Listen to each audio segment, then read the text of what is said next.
Set free, set free.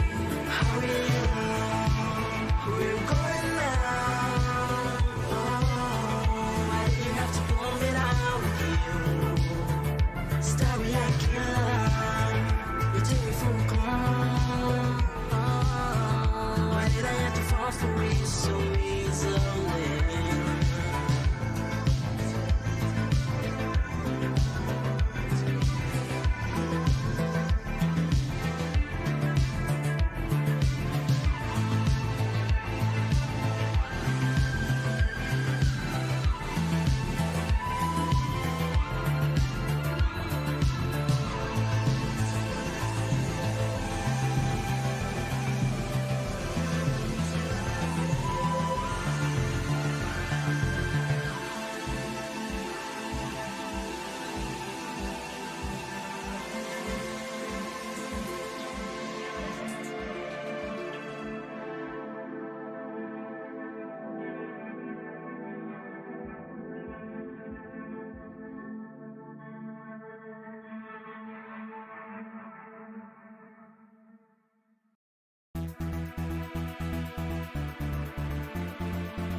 one and all. Welcome to a brand new season. This is the Adventurer's Guide. I'm Sully, your humble dungeon master, and with me are these wonderful people. And for the next few weeks, will be our cast of fearless crime fighters going around our virtual table. I'm redlining like crazy. All right, go around our virtual table. We have Aspirain. We have Brett Crow. What up? Nice. Cody Schaefer. Hey. And we have Joe. For you fan favorites out there. Yeah, we got Joe. Howdy. Where he's at. And finally, we'd like to meet a new cast member, hopefully joining us for some of our other seasons here in the future. A friend of mine. We have my friend Sage. Hi. Don't sound so excited. That's all I got. Well, now that we've met our fearless crime fighters, say hi, fearless crime fighters. Hi, fearless crime fighters. Crime fighters. Guys, this isn't just a new season and a new story that I'll be throwing our players here into, but a brand new game. And you'll come to find out that we are still struggling a little bit. Only a Very teensy much bit. so. We'll be returning to 5e in some future seasons, but this season is all about mutants and masterminds. Now allow me, if I may, to invite you to a brand new world. We've been to a lot of places full of magic and wonder, and this time may not be so different. Here we dive through a blackened night, inky with umbra, a completely shadowed night, rain in a coming down in a constant downpour, soaking the streets. Just warm rain that makes almost like a thick kind of like mist towards the bottom, like almost like a fog on the streets. Massive skyscrapers that stretch into the sky and almost disappearing the tops into the darkness above. Massive holographic billboards for things you would find, like, ironically in this almost futuristic city, almost like stuff you'd find in like a phone book. So like plumbers and, you know, exotic dancers and stuff like that, all just advertised on the sides of these buildings with these incredibly realistically augmented holograms. Heavy traffic throughout the local streets. A kind of New Yorker commute, like the kind where it's just this massive traffic, like nose to tail. People are like walking through the cars even though there's a green light because the cars can't go anywhere. But before we begin, we must begin at the beginning. Solar year 267. Christmas Day, a cosmic phenomenon would be recorded that would change the world that we know forever. Another black sky that was littered with starlight kind of out there in the woods, out there in the sticks, in a small town outside of Bastion City known as Aberdeen. A faint glow of twilight that lights the sky alongside the moon suddenly turns into a shower of stars. The first person on record to see it would be some bigwig stargazer with a multi-billion-dollar telescope and, you know, went on to name this phenomenon something long and complicated and full of numbers. But in fact, the first person to see it would be a young 7-year-old girl. As the comets shower seemingly helpless, glittering light on the world, the only thing she would be able to muster are the words, "Pretty stars." As her entire body ignites and engulfs her home like a raging sun, a massive fire sets ablaze the forest along this side of the country. The hundreds perishing seemingly out of nowhere. She was the beginning of something she'd never have any way of foretelling. The coming years would result in a rise of what we would know as the super enabled. Individuals who were gifted, if that's the word we care to use, with different kinds of abilities, superpowers, if you will. And the golden age of superheroes would grant us with their presence over the next few years. But like all good things, they must come to an end. Which brings us to where we're going to actually begin our setting, and that is at a massive corporation of a building known as Future Tech. For a college field trip, a field outing, is underway. Brett, if you could be so kind as to describe your character for us, please. So I'm your typical high schooler. Walk around in a black and white hoodie. Very Aryan qualities of blonde hair, blue eyes. Fairly slender. You are with the Bastion City High School. Again, on this kind of like college trip. Yeah, we got some art here, by the way. I forgot about that. So let's go ahead and swap scenes. Boom. You're kind of with this, you're a senior now. This is kind of a, almost like an opportunities kind of thing where some people are, exploring future tech to go on to be, scientists and things like that. And Future Tech is the company to that's like the Apple, not really Apple, but like imagine being a high school kid who gets to suddenly work out of Apple straight out of high school. It really is kind of like a dream come true. You are greeted by a greeter, a young, slender, Caucasian woman, long black hair, kind of in a, like a pony, not a ponytail, but like has a little hairband that hangs down over her lab coat. Who meets your class at the door? And you see that she meets there, and she says, she stops and goes, "Well, hello, class. My name is Dr. Jones. I will be your tour guide today. Who here is excited for their tour here at Future Tech?" You see that, you're all a bunch of fucking shitty high schoolers. So it's a matter of, there's, 3 people in your class who are just yeah, me. And the rest of everybody's just yeah, we're here just to not be in class. I'll ask you this.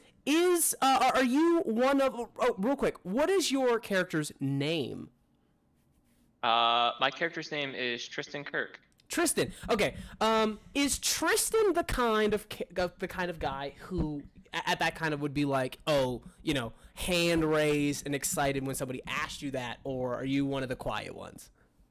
I'm gonna be one in the middle, not necessarily too quiet, but also I know what's going on here, and I'm kind of excited to see it, but not really. Okay. Yeah. So you see that she. Again, talking to high school kids, she's got to put on this persona that is, I have to be excited. I have to be excited because you won't be excited, right? So she's just who's excited? And everybody's and she's yay! Okay, awesome. And you see that she's, clearly just these fucking kids. She goes, all right, well, who here knows what we do at Future Tech? And you see she's kind of waves your classroom on it as she begins to do the tour. But yeah, she goes, who here knows what we do here at Future Tech? You see you have this girl in your class, top of your class, her name's Elizabeth, and she goes, you young lady, and she goes, here at Future Tech, you are the leading, you guys are the leading company for exploration, discovery, and engineering when it comes to extraterrestrial and things like that. She goes, very good. We've done things like create the padding used for for that kind of space exploration, and to help the astronauts not burn on descent back into our atmosphere. You see that some of the kids are just like, again, not at all interested in her tour. Can you do me a favor and roll me a perception check?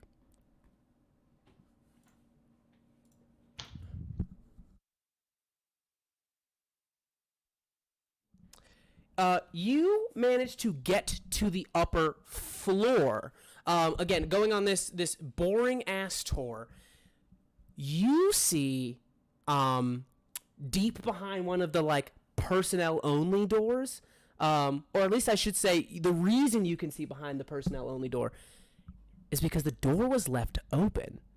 You see this like white, like stark white lights, like bright as hell white halogen bulbs lighting the hallways, and there is this crazy like dark green and like weird colors coming from one of the doors that has been left open. You hear something that does not sound like an everyday sound. It is a very high pitched like a squealing sound. It was almost as somebody's butchering a pig behind that door. I'm gonna sneak away from the group. Give me a stealth check, please. What the fuck? No. Oh god, here we go. It's again like a Mission Impossible movie. You stop walking, you're already in the back of the line, so you stop moving and they keep moving. They don't even realize. You see two guys are off by that door who were probably the ones who came out of the door and were supposed to like lock it behind them. Or just like, buddy, I'm telling you, the new thing is Electrum. You got to invest in Electrum. As they're walking out, the door open, you slide in behind, reach into one of his pockets, like in his back pocket, you see his key card is hanging out. You see that his key card is hanging out of his back pocket. I guess I'm gonna try and grab it. Well, no, Easy. the door's open, right? The door is currently open, yes. So I'm just gonna go through the door then. All right, you go into the door behind you, you hear it just like close behind you, and immediately wind blasts you in the face, blasts you in the face as the room starts to like depressurize or like decontaminate. You find that you've crossed at that sterile point of some sort of room, like you're in a decontamination chamber.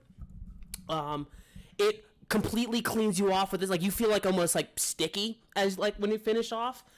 Stepping outside, the demeanor of this lab changes night and day. Outside, again, white bulbs, everything's fucking clean. There are janitors that are in public, like cleaning and mopping the floors, straightening photos. In here, it is dark. It is dark. It is, there's a sense of like dread that hangs over. And you see those like hanging pieces of plastic that you would have like an industrial freezer. That is the first thing as soon as you come out of that decompression chamber. Do I still see the flashing lights? Oh yeah, for sure.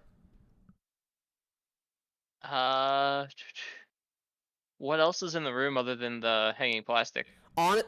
Currently, you're in that weird little pocket where there is nothing in front of you or behind you. Like, behind you is the way you came, and in front of you, you don't know because that plastic is there. There's nothing really to your left or to your right besides, like, a bunch of posters. Like, one of them is a sign that says, like, there's been 240 days since the last accident. Like, one of those is hanging up. But other than that, you see that there is, like, nothing around you.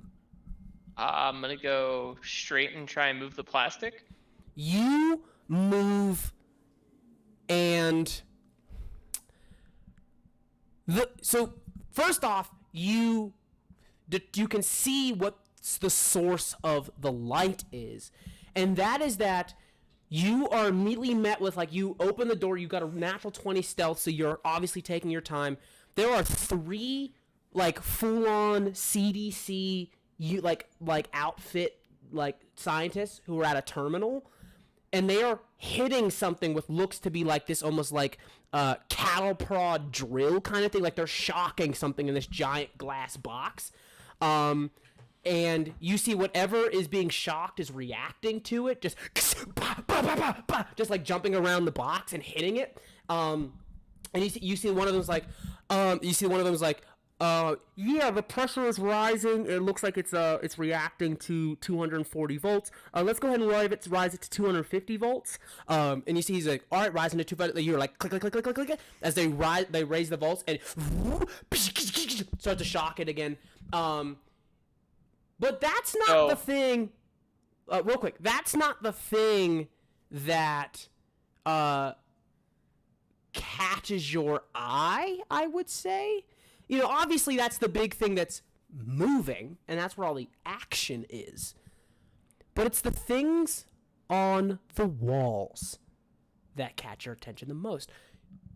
Large, extending from the ceiling on an angle all the way to the floor, massive glass tubes with like this almost frost on the fronts, like that's like fog, like clouding the contents of them.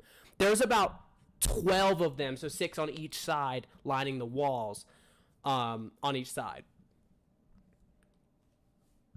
Can I make a persuasion check with my well-informed to try and remember what's going on, what they're making? Or like what's in the tubes, to try and remember what I know about the company and what they're hiding in the tubes. I'll say this, it's not going to be a persuasion check. So with well-informed, I can either make an investigation or persuasion check to see if I've heard something about it. It would probably be, I'll definitely give you investigation. Persuasion would imply that you're talking to somebody. Well, I'll do an investigation then. And I don't know anything about them. Yikes. You're right. You see them and there's just these massive, like, tubes. It's crazy, especially, like, you're hearing this, like, again, the only thing that it's like the correlation between like humans and hyenas. You know, we just think that they're not actually laughing. It's just the sound that we think is the closest to the sound that they're making. The closest sound is like some pig is squealing in the central, like the centralmost chamber of this room. Can I take my sleeve and try and wipe some of the frost away on one of the tubes? Give me a dexterity check, please. So just like a d20 plus your dexterity. You get you a little hole there. You immediately, as you do that, you see something is on the inside. I'm gonna roll a die here. Okay, I'm gonna roll a die here. Brett, do you want high or low? High is good. High is good. Okay. Okay. You clear you a hole there on the glass. Something is inside, but it retreats to the back of the tube. So you're squinting your eyes, but whatever is in there is like it moves backwards. It moves back in.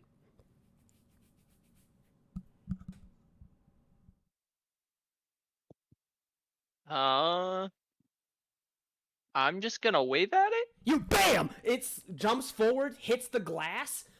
You take a step back. You feel your foot land on a cable. It was supposed to.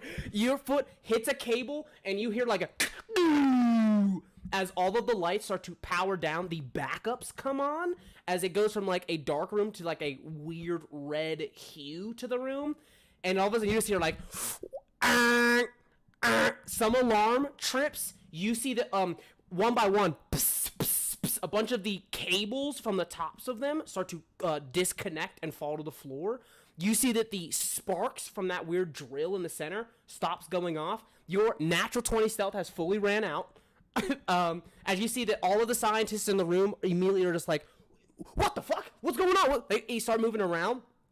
You see that something slams into the side of that glass box. It starts to tip over, falls in the darkness as there's no like magnets or clamps holding it down, falls out the side, smashes on the ground, glass goes everywhere. Something is loose in the room as it is just scuttling across. It looks like almost like a weird crab is just like scuttling around the room, hiding in the darkness. You see one of the guys starts to head out. They start going for the door. The door has already closed, so the safety lock comes on. One of the guy gets out. The door slams behind him as the decompression just starts hitting him. And you hear him slamming on the door. Open the door! He's like, we can't protocol. I can't let you out. Boom, boom, boom. You are stuck in the room as this gas starts to fill the room. And immediately you see something like a large handprint, 3 digits, slams onto the wall. Wiping onto the frost in the wall, and then immediately you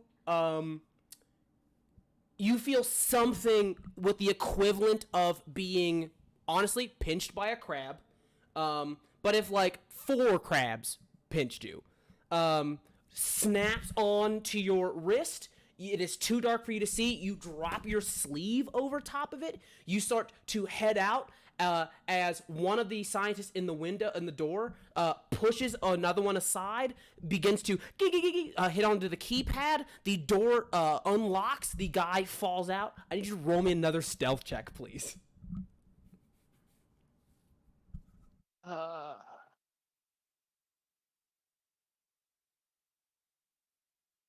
All right, let me go ahead and roll a perception for these guys.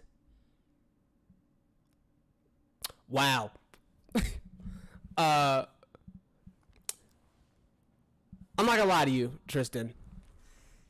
10's kind of low. I mean, I'm sorry. Well, 11 is kind of low. You know, rolling a 10. Yeah. It is pretty fucking low. Yeah. But it is higher than a 10. You see that everybody pushes out. You guys are immediately cloaked, like both of the two of you, almost like this liquid nitrogen kind of gas starts to pour out of the room. You manage to take that time to hit the ground, scurry backwards, and start running down. And you see that as you start scurrying down the hallway, you see that a bunch of the security has started to evacuate the building. I need you to roll me one last perception check, please.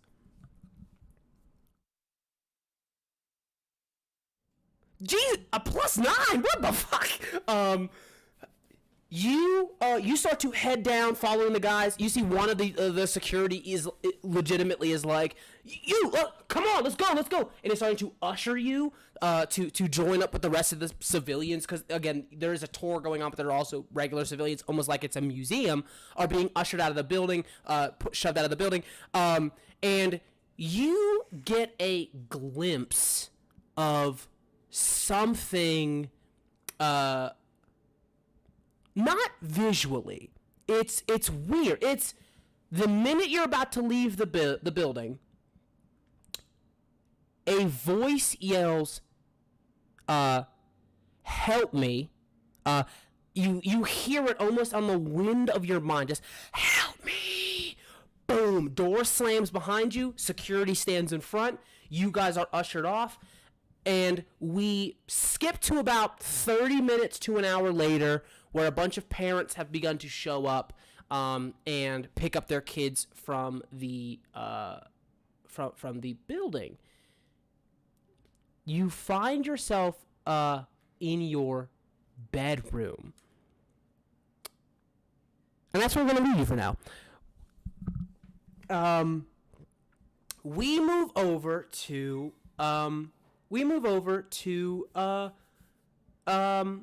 another part of town, a little bit on the lower, like on the little bit on the poverty line. You see a bunch of like rundown apartments and buildings that are just like mom and pop shops that aren't doing so hot and things like that. In a room on the uppermost floor of these apartment buildings, we see it's kind of like an old like shanty kind of like megaplex. So like these giant collections of apartments all in like this giant massive building that's like the size of like a mall. You see at the top of the building, we go into this window here, blackout curtains, black rugs. As the light comes on, Aspen, will you describe your character, please? Sure.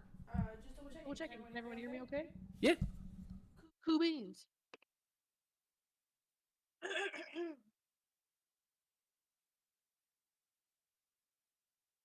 What was the question? Just to describe your character. Oh. Yeah. So my character's name is that gonna be? Should I just use your mic? I know, but am I echoing to the audience that they can hear me on your PC? Oh, is your sound vibing into my mic? I'm not asking you. Okay. Just double checking. Any Hoosers. My character's name is Colette. She is French. False. You know, not America. She moved to America recently for school, which was a terrible idea because Americans can't paint. I don't know what the fuck I was thinking. But yeah, she's a little teeny tiny thing, super goth, super emo, super like cliche French, grimy painter. Like imagine every cartoon French painter ever. That's her pretty much. And then Okay. Yeah, I got you. You are one.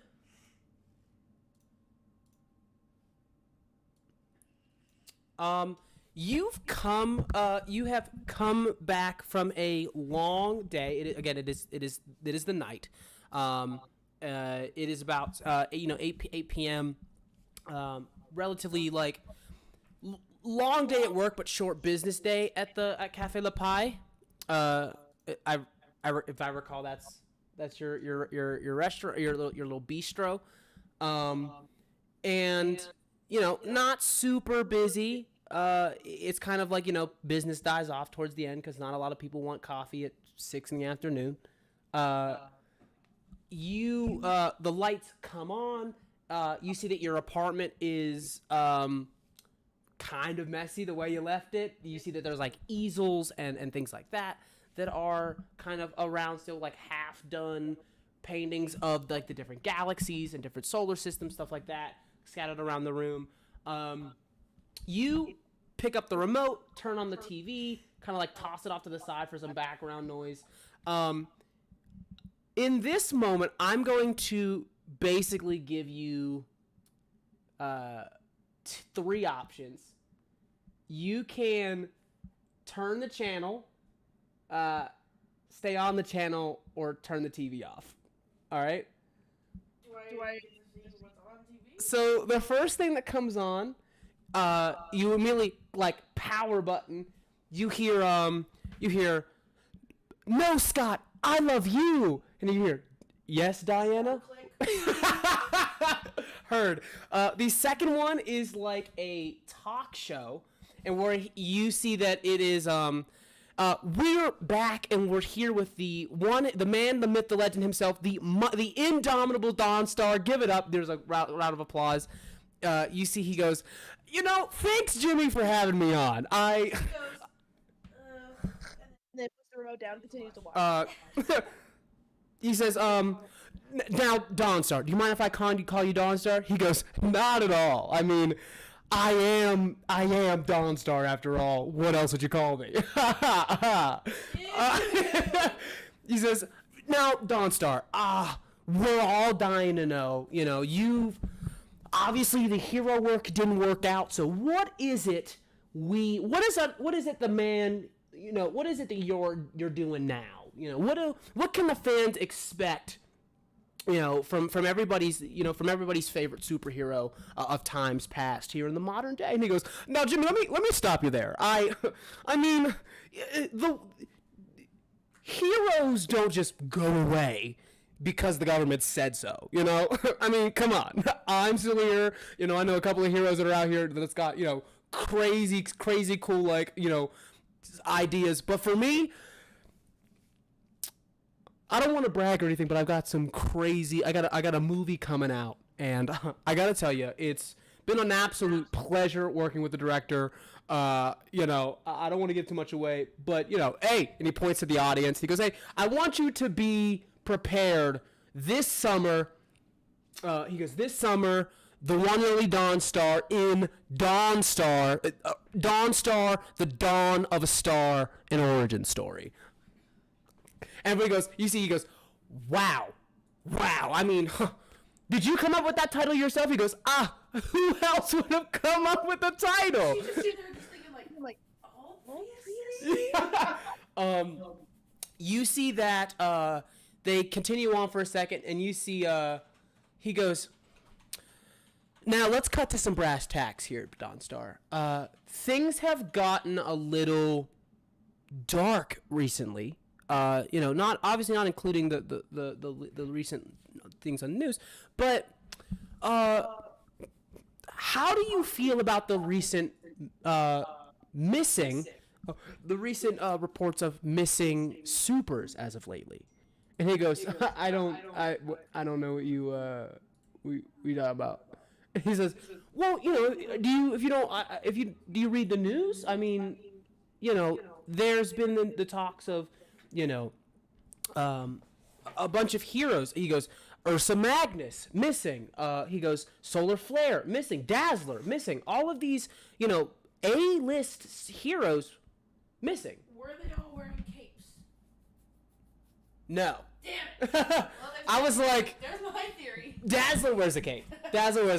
No capes. No capes. You see, he goes, "Yeah, you know, and if I recall, you know, two of those, and the list goes on, but two of those were were part of your old team, you know, part of the old Phoenix Assembly. You're not interested at all with their missings?" And he goes, "I mean, listen, Sadie was a hell of a woman, and let me tell you, she is more than capable of handling herself." He goes, "Dawson, I understand that, but I don't think, you know, she's been gone for a while. You know, you feel like that there, of course, people would, you know, drop off the grid, but she's been, like, the police have gotten involved, and so have the federal agencies, you know, the hero agencies, that she's fully missing." You do, and you see that this talk show goes on where, again, you start to see now a news headline that's kind of been playing on like a ticker at the bottom of a lot of public television. That is a lot of like A-list superheroes have gone missing, and not just that, but like ones that were, you know, obviously when Dazzler left, she joined kind of like this world's version of Congress. Like she joined like in terms of like to fight the super enabled rights, and she's like, again, just fully dropped off the face of the earth. What was that name? Dazzler, Dazzlr. But we don't know her secret identity? No. Cool. The big three that he, Who are some of the others? Ursa Magnus and Solar Flare. Do you want me to just give you the whole list? Is there a lot? There's a few. Yeah, sure. Just send it to me. Okay. Yeah, so a bunch of them are missing. Ones that like almost like have no business being missing. And you see that there's that. You see that the host goes, he goes, "Well, that's some credible insight, Dawnstar, and we can't wait for the movie." He goes, "When we come back, Dawnstar here is going to show us a couple of magic tricks that he's been practicing, and not the gravity kind. We'll be right back, and you see a bunch of commercials start to come on. What does Colette get into after a hard day's work with this garbage TV on? This garbage TV. So Colette is a very angry person, as is. You know, she's not only in a very terrible country, but she left her home. She's a starving artist working for a shitty cafe with barely any tips. Nobody likes her there because she's a weird goth French. You actually see that you have two jars on like it's like an island almost. Not really an island. Like your kitchen is a small kitchen. It's got that weird it's got like that window in it. It's like a note, like a little piece of marble on there. There's two jars. One is like a swear jar, and one is your tips jar. There's like 6 cents in the tip jar, but it's like full of ones in the swear jar. By the way, it's full of ones, even though I only charge myself 5 cents a curse word. Rough. So she's already angry, having a bad day. Then this shit comes on. Someone who she doesn't care about, thinks that heroes are stupid and that, like, no one really cares about saving people anymore. They just want the fame. You know, point and click, fucking Dawnstar. So she's mad, you know, so she walks over to her canvas that she's been working on for God knows how long. That's been repainted and repainted and repainted, and she picks up that paintbrush and starts going at it to, again, not know what the fuck she's doing, unable to figure out exactly what she's trying to put on that paper. All right. Can you give me I'll say a dexterity check, please? I'll say you can do dex or sleight of hand, either one. Like, so raw dex or just roll a sleight of hand skill check.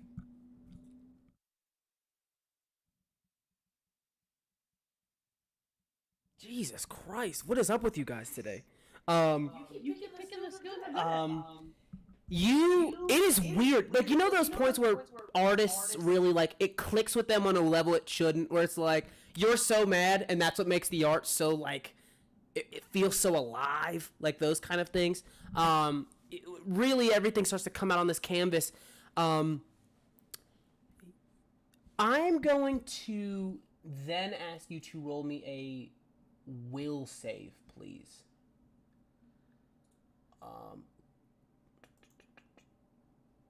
So if you go to combat, find the one that says will, roll that, please.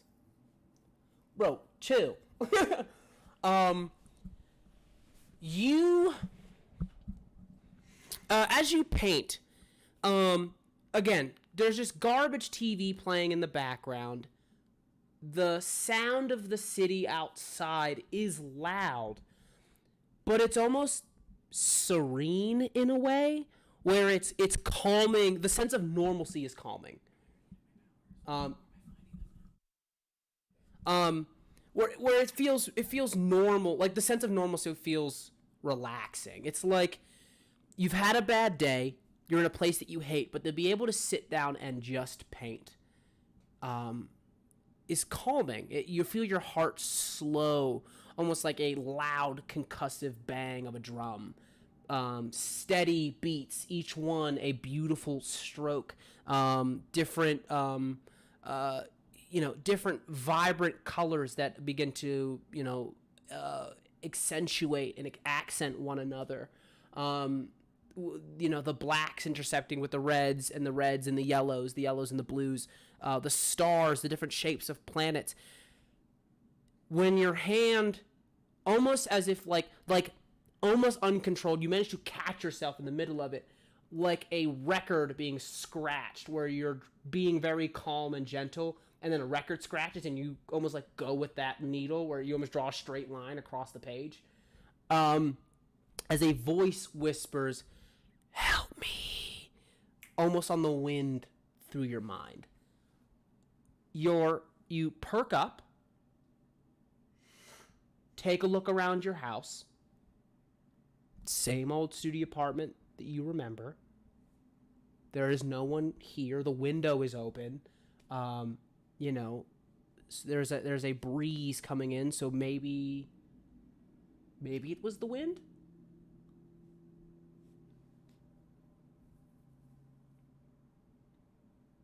you hear a bang, boom, boom, boom, on your door. Very much in a trance. Not even paying attention. I don't even notice it at first. Okay. There is a second one. A second. Boom, boom, boom. They wait. And you hear you see you hear two voices outside, two female voices outside. Almost like in the back of your head. It's like you're so focused on one thing, all of the shit that's happening actually right now is kind of pushed to the back of your subconscious. You hear two voices talking. A piece of paper slides under the door as they walk off, and you hear again another boom, boom, boom down the hallway. So they've gone down the hallway, probably to one of your neighbors, and begun to knock on the door. Fucking Jehovah's Witnesses. We are in Utah. No. Okay. Yeah, I go over to my door and I check it out. It is an eviction notice.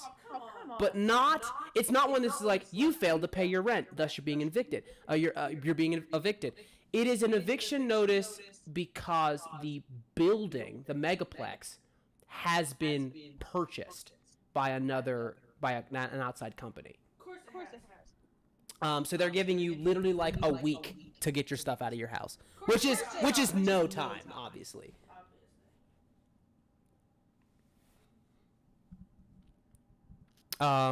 You read the piece of paper. What does Colette do here? What does the paper say precisely? It says it does say eviction notice, but you see that Does it say because it's being sold? yes, it does say that. Yeah. Cool. It says like he goes, Megaplex D12 shows the address. Has recently been purchased by Future Tech Industries. As a result, we are asking all occupants to evacuate the building within 1 week. And they say that this month's, like the month that you would be owing, is being waived as a result. Got it. This has been like how long since the knock? Like 3, 4, 5 seconds? Like 6-7 seconds. Cool. I open the door. Okay. You see. You see a Yelling at the two girls. yeah a ancient woman, like tiny, like a tiny kind of like Spanish woman, like little tiny Spanish woman. You see that her like adult like daughter is like helping her go around, like is holding the stack of papers like it's like some sort of political campaign, is like following her around. She's like on this like cane. She looks like the grandma from like Coco. And you see she goes. She's By the way, he's never seen Coco. I have seen Coco. He's seen me watch Coco. He ain't know nothing. I've seen Coco. Everybody's seen Coco. And she says, she goes, oh, we are very sorry. We just got the invoice today. We didn't know, and she's my mother. She is very old, and Do you think some people are just because they're old they get passes? Do you think people like us want to have things like this in our house right now? I do not have time for this kind of bullshit. I throw the paper in their face and I start to walk away. Nobody's leaving. I am not leaving. You are leaving. she says, please, Colette, bam, door slams in her face, and she says, you hear, I want to be this man, by the way. I'm trying to stay true to character. she says, she goes, Nana, we've got to find a better way to tell people. She's right. We should have thought of a better way to explain the situation. I opened The door, run back out. I'm I'm not mad at you. I do not even know who you are. I've had very bad day. Fuck off. She walks back into her apartment. Fuck off! Bam! I'm sorry. Bam! You do that. You immediately, as soon as you come in, you see you close the door behind you. You kind of like kick the door with like a little bit fit of rage. Yeah. You turn into your room, Well, my in your studio. Your whole place is the room. And someone is standing in your apartment. What? what the fuck? Uh, Sorry.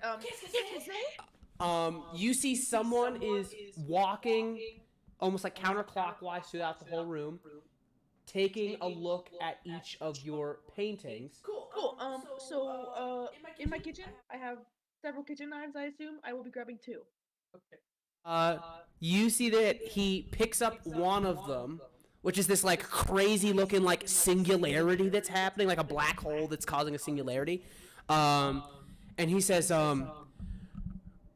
"You have a very strange affiliation to black holes.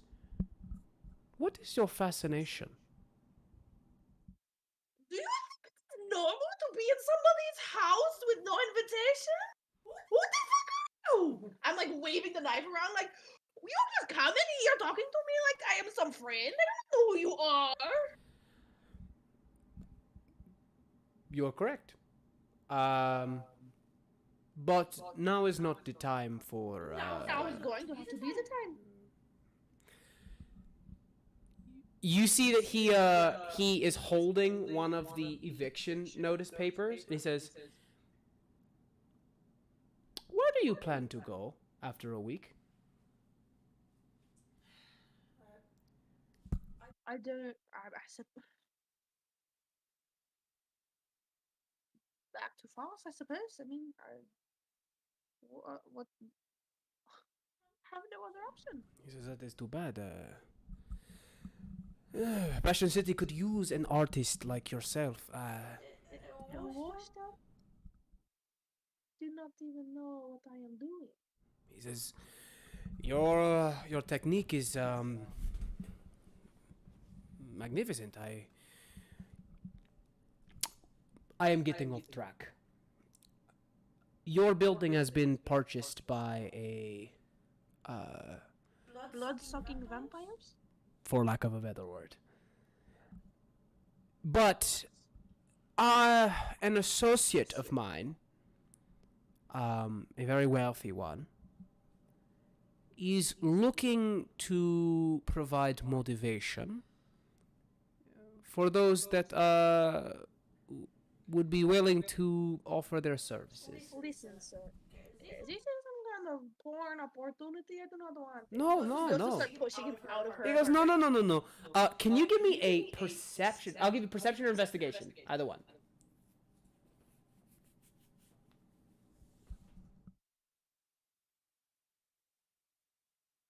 Perception or what?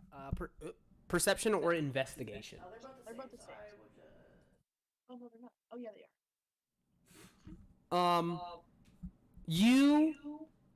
You push him out, and you see he says, "It is nothing like that, but I can understand your apprehension. Please, you should give us a call. We could really use your talents." Yes.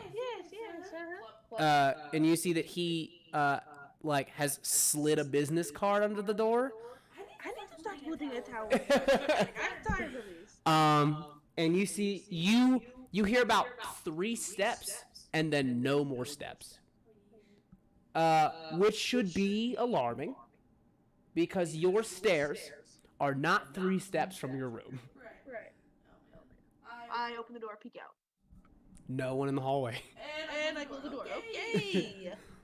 What's the business card say? Does it say anything, or is it just like a number? The business card is just a it's not like a phone number. It's like it's just 3 numbers.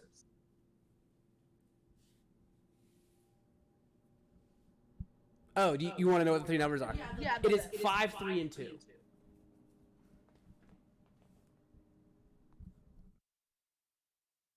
What year is this?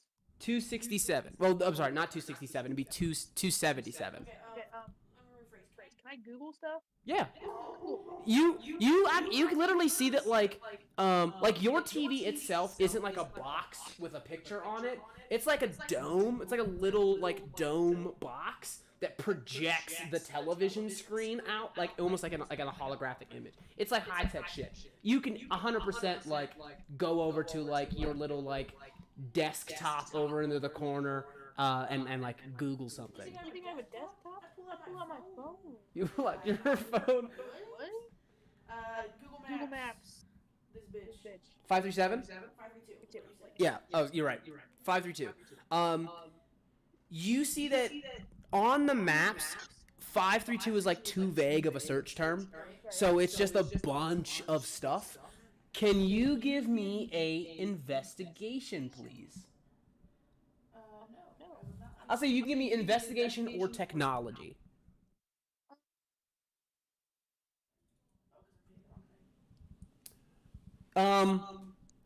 You see that there's most of the time it's 532 West, like, you know, Southwest Street or 532 Main Street or something like that. It's always like some sort of address with a 20 on a DC 20. Does that mean it passed? Yeah, I would say this, you know what not to look for. And that is the sense that he probably didn't give you a street address. I knew that. He's being very vague, so it wouldn't make sense for him to be like, yeah, here's my house address. But he was very interested in something in particular. Do you remember what it was when he was talking to you? Yeah, my art. You see that one of the search results is an old lot, almost like an old storage lot that belonged to a museum. And though the museum itself has been closed for a long time, and it's an old building belonging to some old scientist used to use it as as like a place of residence. It was like a big house museum kind of thing. The lot belongs to it belonged to that museum, but it has well over 1,000 units in it. So it's bound to have the 532nd.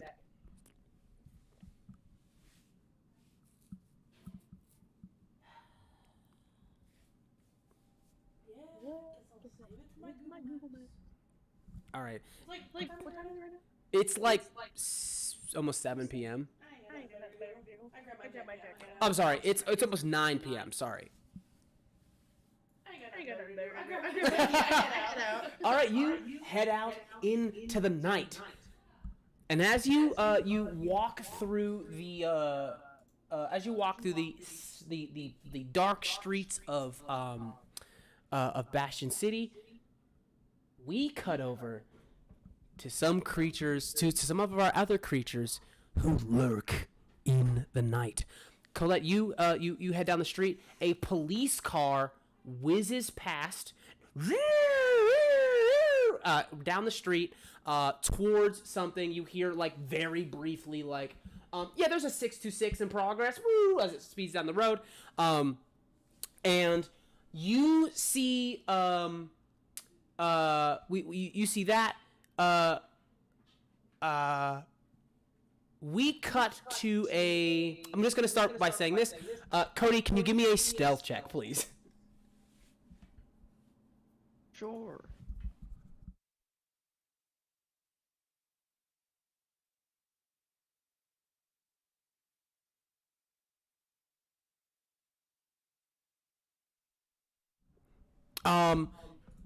The night is on your side as you duck and dodge and dip and dive and dodge, even though that was out of order. Some of us will get the joke. And you see, as you are scrambling across the streets of Bastion City, a large platoon you see a large platoon of the cyber division is on the hunt. You see that you find it, you've run into an alley back against the wall. You look up above you on the rooftops, night sky, blackened sky. You just see the red eyes. Well, I guess they would be blue eyes of a bunch of their scanners scanning around high above you as you hide from the blanket of the rain. You know, one of these is bad news. you might be able to take one of them, but one is like bad news. Like it might like rough you up a little bit. But fighting like 7 of them is like a death sentence. So you know that for right now, at least staying hidden is probably your best idea. Where is it? If you want, go ahead and give me a perception check. If you to try and see like what's around you.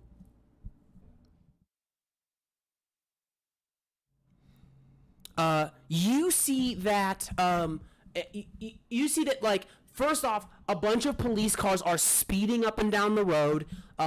There's these massive like SWAT like trucks that are stopping in the middle of the road, and the whole side of it comes like off, like the van almost splits in half and leans down like a ramp, and you see like a rack extends outwards with a bunch of these like cyborg bodies latched onto them before lowering them in the street. They all chunk hit the ground at once in unison. All of them power on, the eyes in the dark, and they immediately start to fan out, chasing you, like looking for you. You are stuck in this alleyway, but you do see on a 17, you are in this massive like lot. You're in like this massive like parking lot, which is bad news because there's nowhere to hide in a parking lot. I will give you one of 2 options. You can make a run for it, in which there will obviously be the chance that they see you and come after you, which might end in a bad way for you. Or you can try to sneak around and just kind of like leave it to the dice.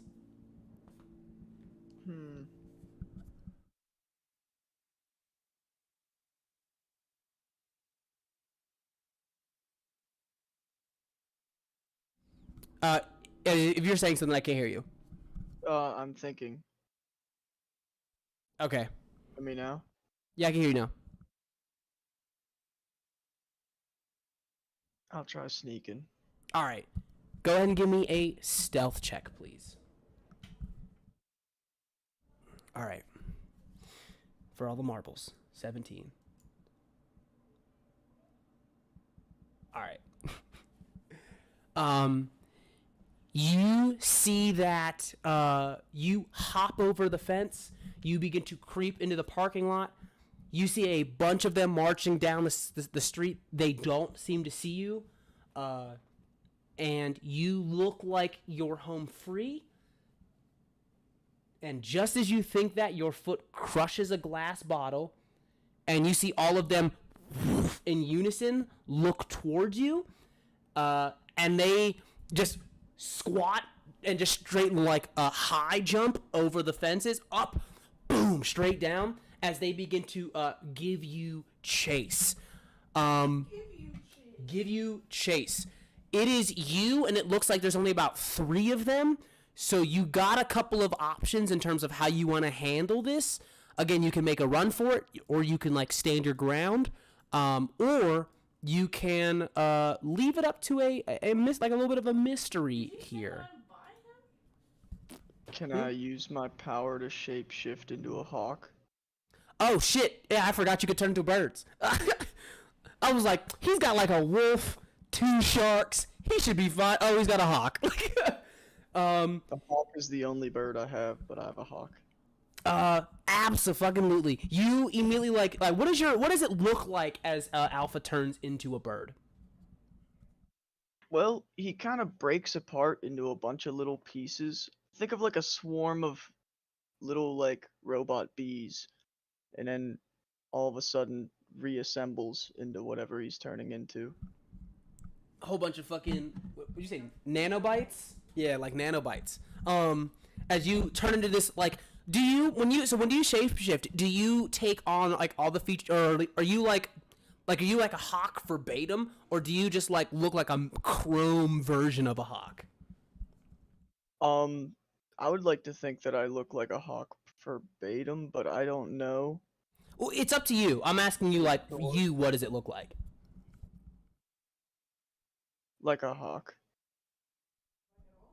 I mean- imagine that his like the nanobites, like your smaller little robots, like have like almost like a cloaking mechanism, not like cloaking, but like a camouflage, like an adaptive camo that lets them like take on the different textures and like colors of whatever it is you're turning into. So yeah, I can imagine that you're probably like, you know, perfectly fine when you reconfigure that, like your core, like Alpha himself is probably like the core, and then your body is made up of a bunch of nanobots. I am doing that. There we go.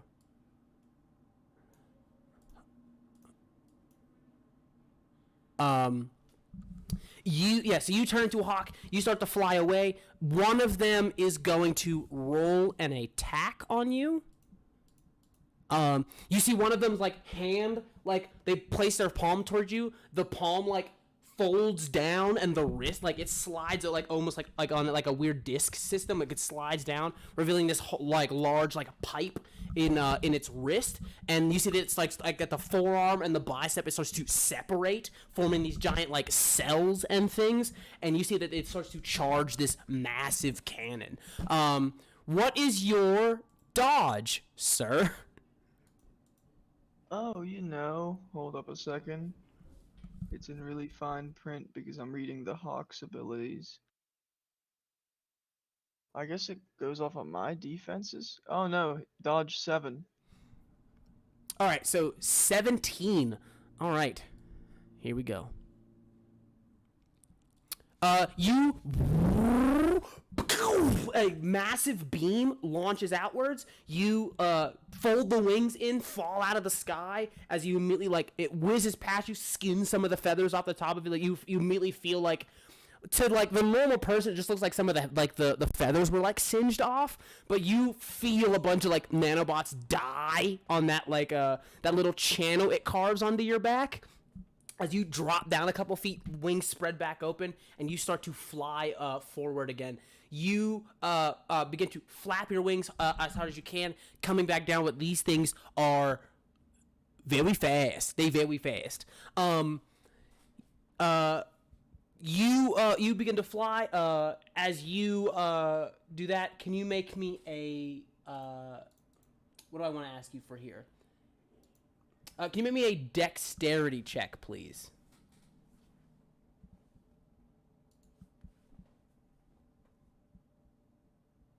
Using the Hawk's abilities, probably. Yeah. You are in hawk form, so it'll be your hawk's abilities. Oh, he gets a +0, so that's just... Okay, it says 15 on mine, so I'm gonna give you the 15. But it says like 13 on the total. But like I've literally seen it. I've seen it say 15. You do that. You go through a big ass hole in the fence. Tucking in. Go through the hole in the fence. They're running after you. And you see that one of them is going to take another shot at you.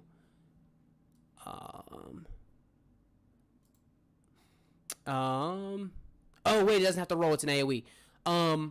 It hits part of the wall, pulses. You feel yourself come apart as if, like, somebody threw, like, a Lego man at a wall. All of your pieces come apart as a bunch of your nanobots begin to scatter and reassemble. Just as you see that, Colette, you watch as a bird fully explodes, and then begins to come back together to form what you've seen this before, the form of the Cyber Division androids. So what happened to the bird? It flies through the fence. You watch it went through a hole in the fence. You saw like a rod, like a projectile that's like a rod, fly past it, stick into the wall, and it pulsed. The bird, as soon as it pulsed, fully exploded. And then like a bunch of pieces, little like small pieces of it. It almost like exploded like a bag of marbles, which is weird. Like it didn't like no gore or anything. It, like it looks like somebody scattered a bunch of ball bearings on the ground. Right. And then they slowly start to come together like liquid metal. Listen, is like right in front of me. Oh, it's right in front of you. You actually, some of the ball bearings like scatter around you. For sure. I'm going to pocket one. And then I guess run towards where the large bird, like where the large sum of bird was. Okay, you see it starting to reculminate as a mass. You see sprinting through the parking lot, straight out of Terminator 2, are 3 of the Cyber Division robots just ching, ching, ching, ching, ching, ching, ching. As they run, goosh, goosh, goosh, plant the foot, jump over the fence, land, and they are standing right in front of you. You see that one of them restands, looks at you, and it says, "Halt! You are harboring a fugitive."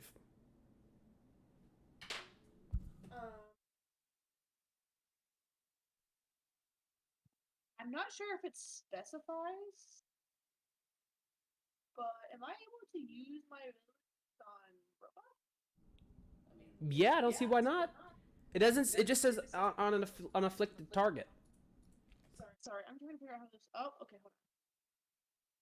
Nope, it's not what I wanted. How do I read what it does? Oh wait. there we go. There we go. Okay. So I'm not sure if I'm doing this right, reading it. Anyways, cool. So he said, "Halt your." What did he say? It says, "Halt! You're harboring a fugitive." His hand is Hands out. out. Yeah, you see that it's got that that crazy looking cannon I described earlier is pointed like right at you, like almost like he's trying to point at you with his pointer finger, but his pointer finger is facing straight at the ground, and it's like his wrist hole is open. So he's like, "Halt! You're harboring a fugitive." Massive cannon, like.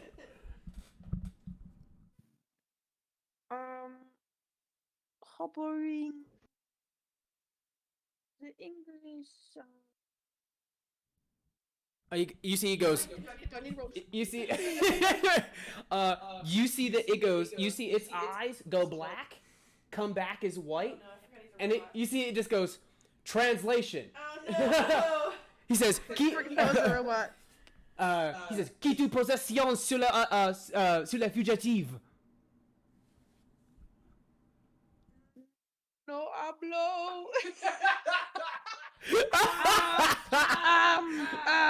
Fugitive. Fugitive. Yes. Yes. Oui. Merci. Oui, merci. Yes, thank you. To all you bitches out there who don't know, I don't actually speak French. I don't know anything about French. So forgive me. Oh. But yeah. Back into the character. Is the lump of bird still around? Like is You- it feasible to You grab look it? at it, and you see that it has created it's a head. It's the mass that was making has made a full face, like a full head. And now Human or hawk? it's like a human head, and it's starting to create a spinal column and branch out into arms and legs. And you feel that piece of it in the pocket is yanking out of your pocket. I'm going to... Did you put the piece in your jacket pocket or Correct. Okay. And I just so you know, whenever I leave my house, I am wearing gloves. They're just leather comfort gloves because of my ability. I have no way to control it yet. So that's why she does. So in case you're like, you just killed Cody. I did not. No, you're good. Wearing gloves. Cool. I'm going to scoop up and run. Okay. I'm gonna be like. I'm gonna Yes. Fusion. Bye. Bye. And run. You grab the head, and I'm going to try to explain this as best I can because his body always reculminates to itself. It always comes back to itself at a pretty rapid pace. So as you run, you're trying to extend the distance between all of its pieces. So it looks like this weird chrome water is almost like in a tail, like a weird wedding dress tail behind you, and it's trying to Are you trying to say a train? yeah, There you go. yeah. I mean, regardless. So you see that it's leaping onto the the skeletal frame and extending out into legs and stuff before eventually you're just dragging a full metal skeleton that is starting to amass and stuff. Piece of your pocket leaps out, forms the bottom jaw. Cody, you can speak again. And you see it starts to like, it's like 5/8 of the way done. She's just running. It's getting heavier. She's just like shit. It is like quickly getting heavier. Oh god. Sorry, I wasn't sure if he was gonna say anything. What do I see in front of me? Like where the fuck do I? Well, you see that you've arrived. You have arrived at that like rundown museum.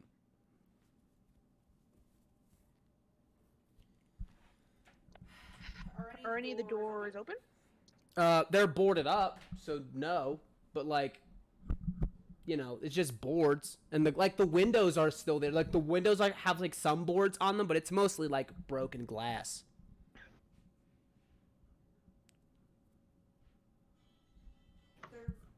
There's like wooden boards. Yeah.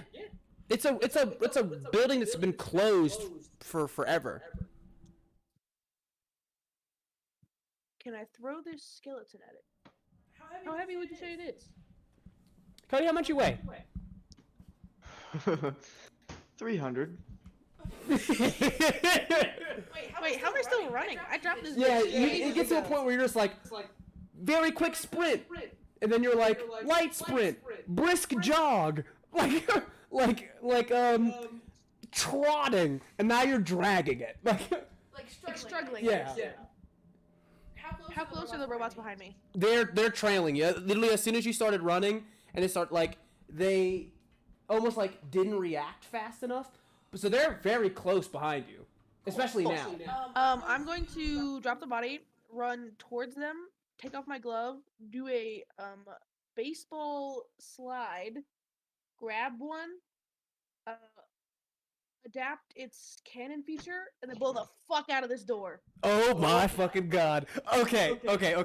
So we get to use our first, offensive power real quick. So first thing we need to do, it is a touch attack. So you have to attack with it first.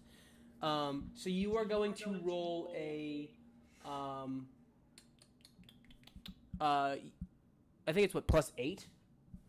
I'm not totally sure what you mean or where I'm doing that. So it's your fighting. Is it in combat? Yeah, so it's a little bit of both. So if you go to your main, Okay, name. okay, do you see combat?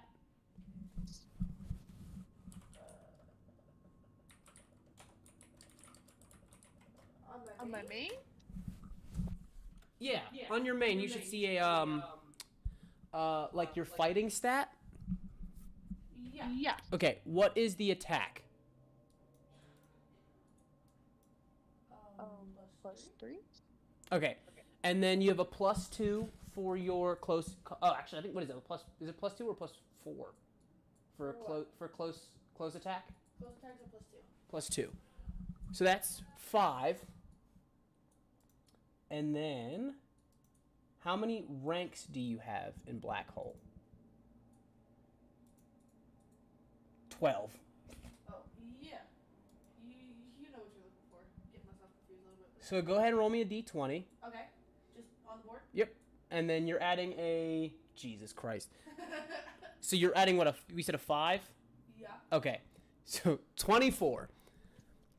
24. All right. Here's the thing. His parry is 16. So that's 2 degrees of failure. Cool. No. 16 would be, because that'd be 10. So it's 1 degree of failure. Okay. No, it's 2. It's 2. I'm lying. It's 2. Okay. It's 2. I don't know. What happens at 2 degrees of failure for you? Power's disabled. Oh. So not only do you take it, you watch your arm fully split. Like, if you've ever seen, like, what is it, Saw 4? Where they have to put their hands on the saw blades, and they cut it down the middle. Your hand fully splits. It only stings like at first, but it's almost like your body's been made for it. The wrist breaks down, reveals a hole right into your wrist, fully expands as you have a cannon. And you see that as soon as you do that, you've taken its powers. I'm trying to think of the anatomy of these things. It powers down. So there's 2 of them left. Fire, killed it. It Wait, seems to did have she powered take it? down. It looks like it'll probably come back on soon when you probably lose this here in the future. Hear Cody. I think he just said something. I'm hearing like weird sounds. Is he talking? Never mind. All I was right. just asking if you had the mimic power. Yeah. Yeah, she does. And now I need you to roll me a D20 plus it would be your dexterity, which is 3.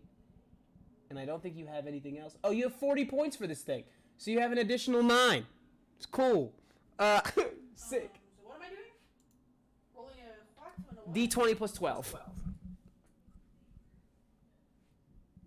Math. 26. Oh my fucking god. I shouldn't have made this day. I should have just been like, nope, you can't do it. Nope. So he's going to roll a toughness save of 10. Dope. That is 26, 16, it's 3 degrees of failure. You fully blow a hole in this thing's chest. I didn't. Just to be clear, I didn't want to shoot him. I wanted to shoot the door open. Oh, my bad. You get it. You fully blow the door open. My bad. You blow the door open. You see. Man, I may not be a hero, but I'm no villain. The door blows open, blows off the hinges. You didn't even have to roll it if that was the case. It was fun to try. Blows off the hinges, scatters inward, and we are going to put a pin in that. We cut over to an old. We cut over to kind of a bit of a different change of pace than our other PCs. We go where there's neon lights and limos and sports cars and motorcycles, baby. This is Club Voyeur. You see that a massive nightclub that is like almost it almost like overshadows the entirety of this block in just lights and colors. Nothing but playboys and like different like gangsters who show up and walk in, getting dropped off in these giant limos, or getting out of cars with 6-7 girls, walking in, meeting the bouncer who lets them in. Inside is nothing but party, like club goers dancing to just like obnoxious like rave like thumping, just just hard beats. You see a bunch of cages hanging down from the ceiling, dancers in the cages who are dancing, stuff like that. But Club Voyeur's rules are a little bit different than the rules of other places around here, because Club Voyeur doesn't give a shit. You see that, in fact, one of the cages is fully engulfed in flames, as this woman whose skin is all but burned off, as like this charred woman is dancing inside of it. You see one like this place has 4 massive dance floors. One of them is completely frozen. One of them is completely frozen with a woman who's like this like stripper who's like kind of like ice skating around on it. One of them has been turned into a giant like one has been turned. Just so you know, they don't like being called strippers. They are exotic dancers. Yeah. One of the dance floors has been like converted into like a giant like VIP jacuzzi, where you see like there's a bunch like there's this massive like lizard dude who's inside of like who's got like tattoos, but which is like weird because it's like almost like the scales have been removed and he's got like a tattoo around the scales and stuff. In this jacuzzi with a bunch of people, and you see above it all. Above all of the champagne and the alcohol and the women, is a massive window, one-way window that looks down over all the party goers. A woman overlooks the entirety of the club. She's a bit of an older woman, probably in like her 60s, maybe 60s, early 70s. Like originally like jet black hair, but it's been like been heavily grayed over the years. Wrinkles and bags under her eyes. Massive scar on one of her eyes. And you see she has a massive cigar in her mouth as she is putting massive stacks of money into a money counter as it is counting massive stacks of money. In this room is littered with bodyguards, all watching. It's like some watching her, some watching the door, some watching down at the party goers. You see two like younger guys walk in. One of them kind of a little bit taller than the other one. Brown hair that kind of is like combed back. Glasses. You see wearing like a nice blazer, nice shirt, nice dress shirt. His tie like loosened and pulled down. Kind of like these pinstripe suit pants, nice shoes. And the shorter one, I will let Sage describe. If you could describe your character for us, please. Next to the taller one is a slightly shorter, still tall. He's 6 foot tall, like kid basically. He still has like that stubble that isn't quite stubble, but like it works. He's got like shaggier or brown hair, wearing black pants and a black collared shirt with a gray tie. Like nice clothes, but just an average dude. Doesn't look happy to be there. You come in, and it's weird, like, you know, for immediately you're like, I'm gonna explain it for the audience purposes, but, like, you know why you're there. Like, there's only, like, one reason that, like, you and your brother get called to mom, and that's when she needs something, you know, and that tends to be the work.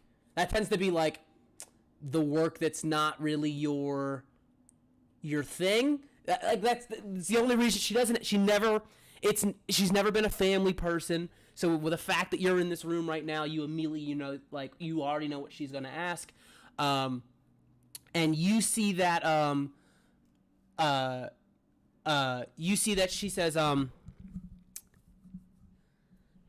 Aiden, Theo,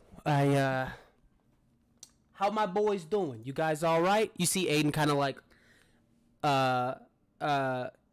he sees you kind of hang your head. He puts a hand over your shoulder and he goes, you know, we're good, ma. We're good. We're good. You know, we're not, what are you calling us in here for? You know, we're supposed to be a day off, you know, no, like a rest day. What's up? She says, you're my precious boys. I know you're my precious boys. I you know, I love you to death.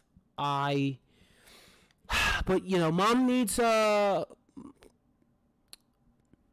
special boys to go out and fetch her a little something. You know, I got a couple of the dragons who aren't playing by the rules, and you know, you do anything for your mother, right? And you see that, like, Aiden looks to you. What does Theo feel in this moment right now? Theo just wants to go back home. He knows what's happening. He knows he doesn't want to be here. He's told his mom a million times he doesn't do this kind of stuff anymore. But there's not much he can do if she really asks. You see Aiden reads that fully on your face, turns back and goes, Ma, listen, Theo's got, you know, other stuff. He's got his personal stuff, you know. He doesn't need to get his hands dirty, you know. If you got the cops on payroll, you know, let me just go. And, you know, if something goes wrong, you could just, you know, get me out if that's the case. But, you know, Theo doesn't need to get his hands dirty in all of this. I give him a quick tap, like, thanks, man. You see, she goes, Aiden, how else is your brother supposed to learn the family business if he sits out all the time? After all, I mean, He's got to make his use somehow. I mean, the boy's scrawny. He doesn't even have powers. I mean, if he can't, if he's not going to be stealing, the way you steal, the way my special boy steals, then, he's going to have to get his business done like his father did, the old-fashioned way. So, hate to break it to you, Theo, but get your shit together. You see she reaches into her one of her drawers, pulls out like a wooden kind of like a cigar case, click, opens it up. You see a shiny Colt like M1911 inside like a handgun in there. She goes, "Here, take it for some protection." To Theo? Yeah. I'm hesitant, but there's not, like, with all these guards around, I know I can't really turn down an offer. So I walk up and, like, gently grab the gun, stash it in, like, my waist under my belt, and walk back to Aiden, just without saying a word, head down. Yeah, you come back, she says, "All right, boys, have fun." Aiden, like, turns you around. Like, the minute, as you're walking back to him, he turns around and, like, walks out. He goes, "Look, if you don't have to come along, I don't know what the deal is." And you see that as he's talking, one of her bodyguards comes out and hands him like an address on a slip of paper, and you see he just goes, "You know the drill. Just wreck the place a little bit, and and if if a couple of dragons go down, it's not a big deal." You see that Aiden's like, "Yeah, sure, Bosco, I got it. Look, it's fine. All right, if you wanna get out of here, get out of here. I'm not gonna, I'm not. I know you don't. This isn't your thing." Thanks, man. I really, I'm just gonna go head home and make a cup of coffee. Like, I can't deal with this right now. He goes, "All right, I'll see." He goes, "Listen, save me one." Yeah, you got it. You guys part ways. You part ways. You are home in your little apartment.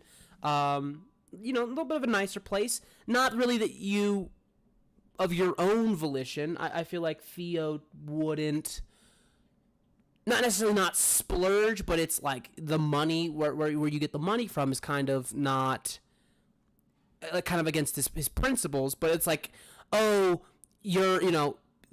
Aiden probably told mom that, like, hey, Aiden's got last year's TV, like last year's projector, and she's like, "No, I can't have that." And she probably, like, got you the newest, best model.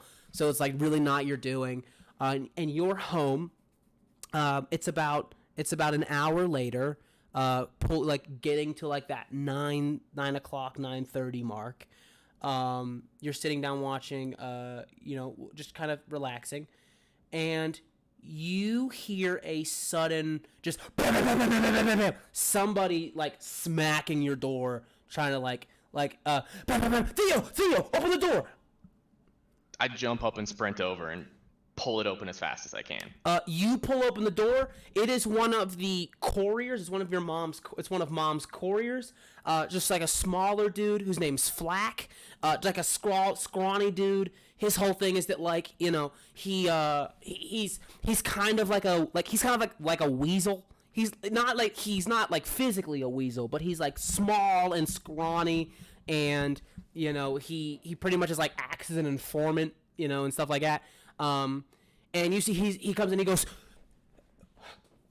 "Theo, have you heard from Aiden?" Well, what the fuck do you mean, have I heard from Aiden? He goes, shit.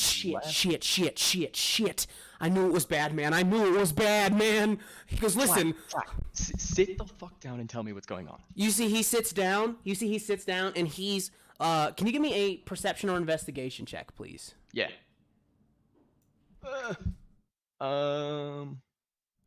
15. 15. First off, he's shaking crazy. You can tell he's on the shit. He's on some stuff. He's on the glitter.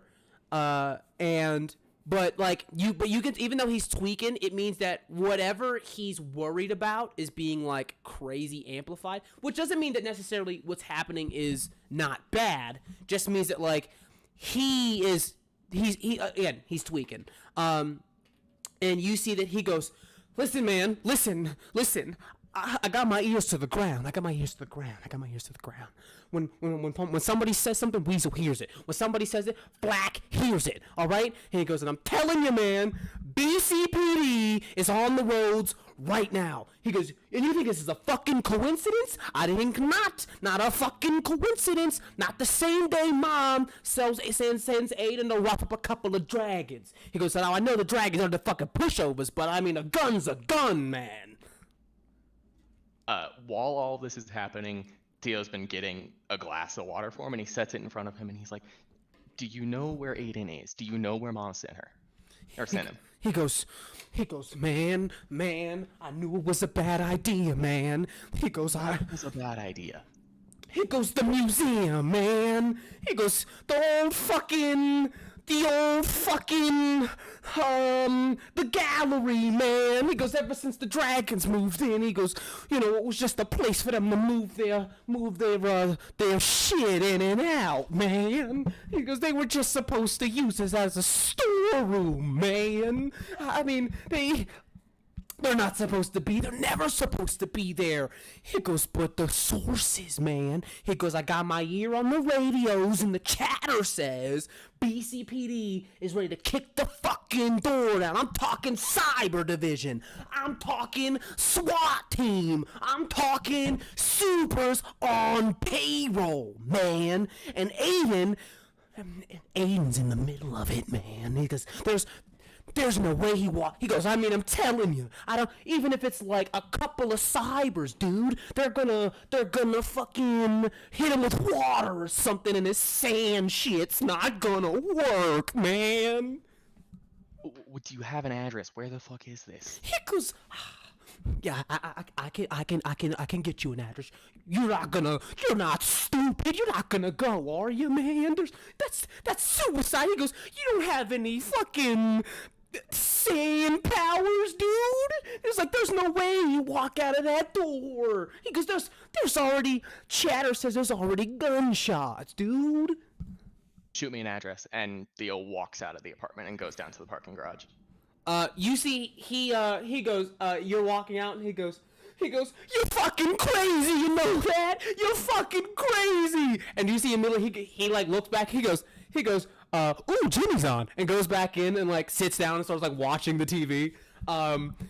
You storm down to the parking garage, you got a car waiting for you, like, you know, your car's parked into the little, like, the apartment building's own, like, private, little, Just real quick, motorbike, not car. Ooh, baby. You see it's there. You grab your helmet off the counter before you storm out. You get down to the bike, hop on, turn the ignition on, and you speed out. And eventually you, cling, your phone lights up. You follow the address, and as you pull up, you see there are two Cyber Division units descending on the museum as the door has been fully blown off. You see like plasma burns all around the sides of it as they are storming in, and you see one of them, so there was a third one, is fully disabled, laying on the ground, but you see them walking in. The blues of their those like LEDs in their eyes are like illuminating the darkness on the inside, and you see you hear them halt in the name of the law, and you see them starting to like arm themselves, like their armor gets a little bit thicker and bulkier as they like double and triple plate up. You see them start to brandish different weaponries and stuff, but that is what you pull up to. Where is the door on the building? It like there's a front door. There's a big old front door. It's like a big The one that's blown open. the one that's blown is open. that It's the like a front one? big double glass door, but it's been heavily like boarded shut. But it's been blown off. Okay, so I can see through solid objects. Can I see anything else in the room that they're walking into? You see two individuals retreating further in, and you can see through solid objects. So it was like this weird, like almost like threat like detection. There's a number of people on the inside of this building. There's a bunch of them. I'll tell you this. You recognize one on like the upper floor window who is currently under fire. Like you can literally see like somebody is upstairs and there is gunfire hitting them, and you watch them kind of just like poofs of smoke or something is like every time something collides, like it's like almost like explode into like a big puff of sand. You just see like pa pa pa pa pa pa pa, and then that like figure like disappears into the ground and reemerges somewhere else, as throwing people across the room and whatnot. What the fuck did you get yourself into, Aiden? He's gonna run up. I'm gonna run up to like the side of the door. Can I tell if there's rooms like off to the side where I could get into and not be detected by the cybersecurity? Give me a stealth check, please. I'll say give me a perception check and then give me a stealth check. Okay, perception 11 and stealth 22. It's hard for you to tell in this moment where you're just literally just running into the front door after everybody, and it's like, all right, if I go up this room, I could probably go through the ceiling or something and then hop up next to him or something. I gotta figure something out. You can't, you almost like, it's hard to determine which room is connected to what, but you do know that you sneak in behind them and they don't seem to have detected you yet. And you said that Aiden's above me, right? On a different floor. floor. Yeah. Aiden's above you on a different floor. Can I get to him? Can I get to a room near him through vents? Yeah, you see that, well, obviously, so none of the vents are working, obviously, but if you just wanted to use the shaft, absolutely. Okay, I'm gonna just phase into the vents, like particulate form, like my body phases in and reappears, and go as close as I can to Aiden without being in the same room as him, and without being in the same room as anyone else. You see that like you're literally like you can. It's weird. You have this like sense of like, it's like being able to feel tremors through the ground. You can almost feel the dust that like exists in the room next to you, and how like it's being disturbed. Aiden is back against the wall that your back is against the wall. Like the wall that is separating you two, both of your backs are currently like, you like put a hand on it and you like lean to, and you can feel his body, his particulate body, kind of scattering all over the wall, and him trying to take cover, but it sounds like he's overwhelmed. Does it look like he's getting physically hurt? It's hard to tell because of how you two exist. It's very difficult to tell if he's physically getting hurt. Give me a treatment check, please. Treatment. 6. Yeah, it's real hard to tell. You've seen Aiden get shot before. When he gets shot, it displaces the sand that exists in that area before it recoalesces. He's taking a lot of rounds, so there's a lot of sand that it just exists. You know that Aiden is very much like, I can't be hurt, so it doesn't matter, and he just charges head first, and it's like, shoot me all you want. But it's never been to like this many dudes. Is it just cybersecurity? In fact, you see no cybersecurity in here at all. It's just the two that were at the front door. How many are there? Looking through the wall, you see about like 10 or 11 guys. Are they all in the room with him? Not all of them. A lot of them are in the room, but some of them are in like the doorways that are like peeking into the doorways and just like laying. You hear like heavy ba ba ba ba ba ba ba ba ba ba ba ba ba ba, like heavy gunfire in from the other side. Okay, I'm going to flip my skin, basically, like my human form kind of disintegrates into a like ashen figure with no facial features under the eyes, no hair, and try and get as close to Aiden as I can without alerting anyone, and trying to grab him through the wall. Well, so I was like, so that's the thing. You are as close to him as you can get, Okay. because you're literally separated by 4 to 6 inches of wall. Like it's a very thin, like a very relatively thin wall, and both of you are standing back to back on that same wall, just on different sides.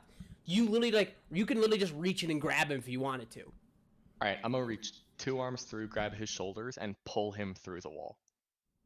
You grab onto him. You feel those parts like they're starting to fall apart. So it's hard for him to I know that sounds crazy, but he needs to solidify before he can go particulate. You feel him getting lit up in the body, so it's hard for him to push his torso through the wall because it's not solid again. Not solid as in a solid state of matter, just together. And you reach through and grab him. I'm going to ask you this. You can either use your own body to take some of the shots to give him time to recoalesce so he could get pulled through, or you can expose yourself and go after the other guys. And be naked? Jesus. I'm gonna block the bullets from him. Use my body as a shield. The two of you being just made of particles, they almost pass through one another as you look like the fucking sandstorm from The Mummy, where it's the face, right out of his chest. You step through and becoming solid as you start to take some of the shots. You hear a bunch of them go, "Holy fuck!" They start to shoot at you. You feel some of the bullets hitting you. You see that Aiden looks and goes, "What the hell?" You look back at him with one of your solid hands, push him through the wall. He goes through. I need you to make a toughness check, please. Okay. So just a D20 plus your toughness. Yeah. Where is toughness?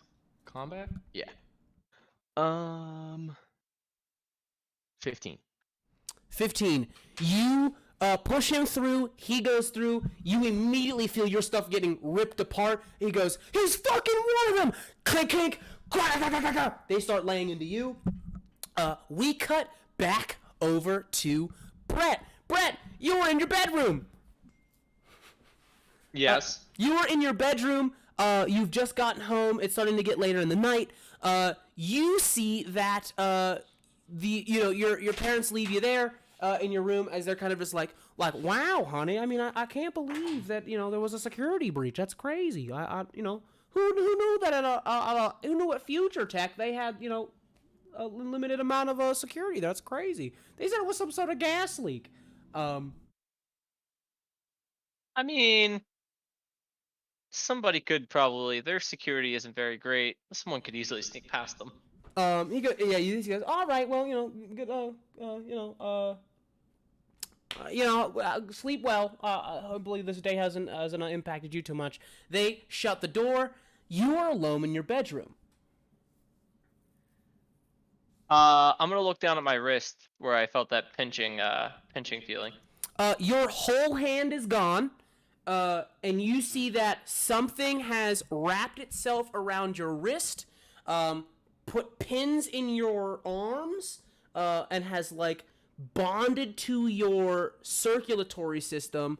The hand that has regrown is this weird otherworldly hand. I'm gonna open and close it and make sure I can still feel things. It feels 100% like normal. It feels just like yours. What's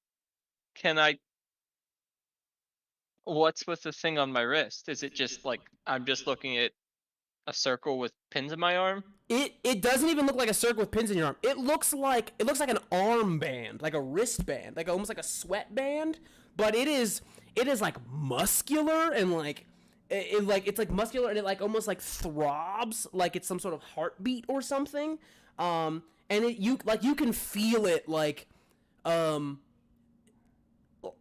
you feel like it's a part of you, almost like you can like you're like, oh, I can pull my hair, and like it feels like it's a part of you because you can feel like your scalp raise when you pull it. It's the same thing with this thing. There's like not even like a face on it. It's just like it's just like, again, it's just like this weird muscular surface. I'm gonna touch it. You touch it, it does this weird like this weird slimy sound. But you see it almost like weirdly like makes this 3D model, like rises from it like this weird goop of what looks to be this like large, like 6-armed creature. I guess I'm gonna push down on it. You go to poke it, and as soon as you poke it, you see that 3D figure leaps onto your finger, and you immediately feel your entire being at an atomic level rip asunder, and then comes back together, and you feel your head go through your ceiling. This is so weird. This is so weird. You say that, you look down, you're about 7.5, 8 feet tall, your head is through your ceiling, you have 6 arms, you look over at your mirror, you're this, and you are this giant, weird alien monster. What, how? What did this thing do to me? You see that? You're this weirded out kind of thing. I think that, I'm gonna ask you this. Does Tristan have any idols? Any what? Any idols? Does he look up to anybody? He remembers this kid from, like, a cartoon way back. He always wanted to be like. You had a bunch of like posters on the wall still from it, like not all over the wall. Like you're not like some girl with like, the Backstreet Boys or anything, but you're very much just kind of like that. I feel like that thought creeps in your head, that like, what if, like, hey, now's probably a better time than ever if you wanted to. As you do that, like all kids in high school did, or their dads did, there is a police scanner that immediately, like, you hear it clicks on. It goes.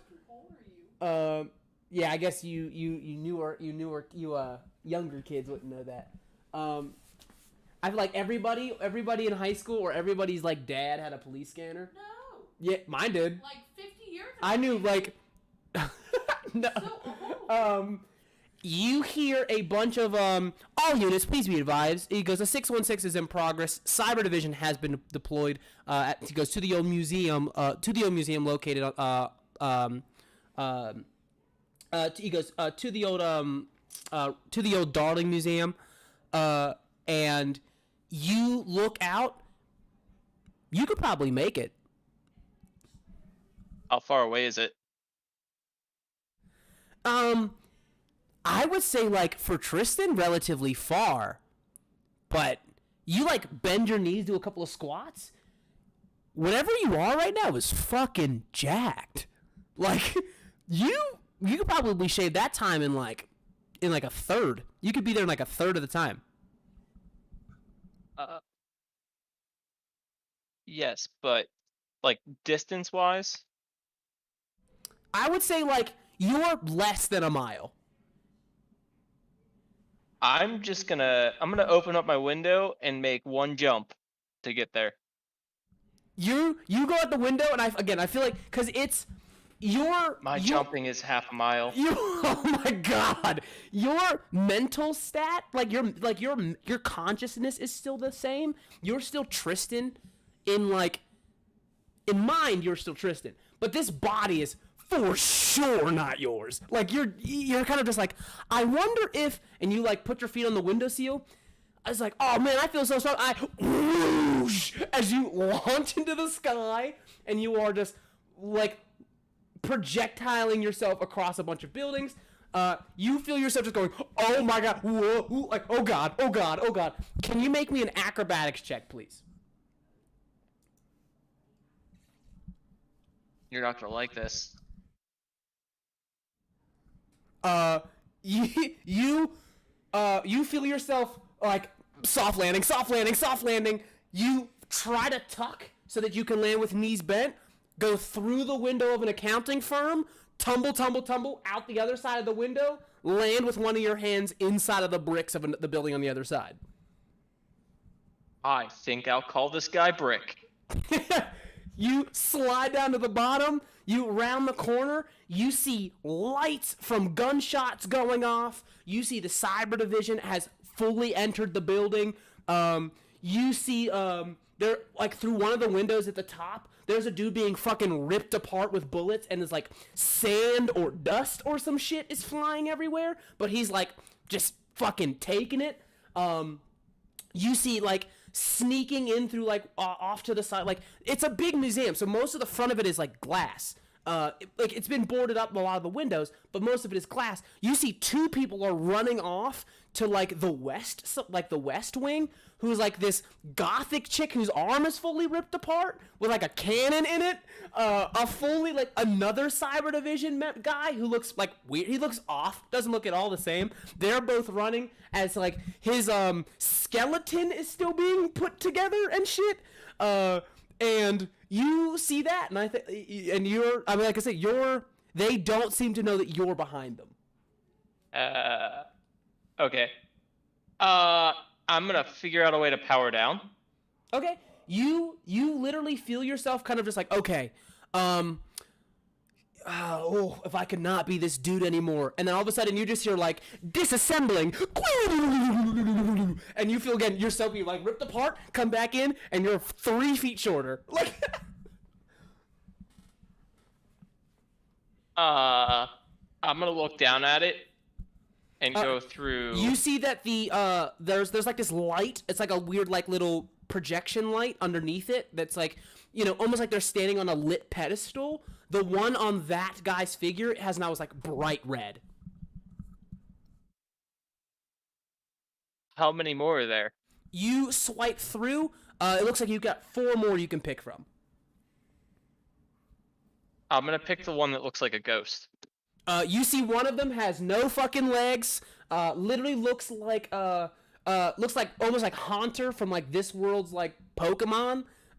Literally fully looks like a ghost. It doesn't show you like the finer details of these creatures. It just shows you like a 3D printed outline, more or less.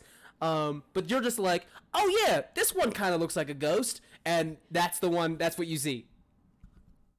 I'm gonna press it. You going to grab it again. You feel yourself be ripped apart, and you're there's this constant like wailing sound, just as you fully repurpose, and you become this creepy looking ghost thing.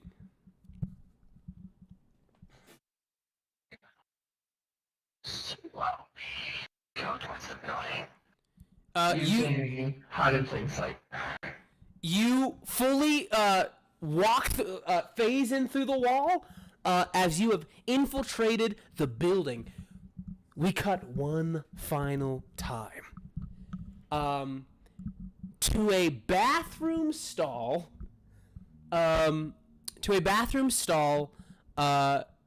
Where. How do I want to explain it? I think it's best if I have Joe explain it. Joe, how do we meet our this antagonist? Antagonist. How do we meet this protagonist? We meet this protagonist, this short, skinny, red-haired little ginger kid. Kid being relative because he's like in college, but you know, hunched over a toilet, puking straight blood into that clear water that slowly just turns pitch red. That dark blood color. And he just goes, fuck. That's gross. You wipe your mouth off. You've got like a, you're one of those kids that wears like a t-shirt with like a long sleeve underneath it. But like your white sleeves underneath your shirt are now like heavily stained in red as you've just puked all into the into the toilet there. And you see that you come out, your bags under your eyes from just like the physical strain of just like, you know, ever since the Black Christmas, you know, your body has like overcompensated for how much blood needs to be in your body, so it needs to come out somehow. And it's just like the physical strain on your body when you look into the mirror is just kind of just like this, dude, fuck you. Like, you know those moments where you look in the mirror and you're like, why would you do that to me, body? You come out of the bathroom, and you see that, well, first off, what is your character's name? This is Philip. I love it, Philip. You come out, you close your, you wipe your mouth off. Where do we find Philip? Where does Philip tend to hang around? Philip is a researcher in an up-and-coming lab. He has managed to get a internship at a nice medical lab where they research well, you know, medical things, medicine, whatchamacallit, trial medications, just researching into different like rare hereditary diseases. And he's a med student in college. You come out of the bathroom of one of the white, pearly, pristine bathrooms of Future Tech. You see that like a bunch of people are going around. You see that there's a tour going on right now to a bunch of high school kids.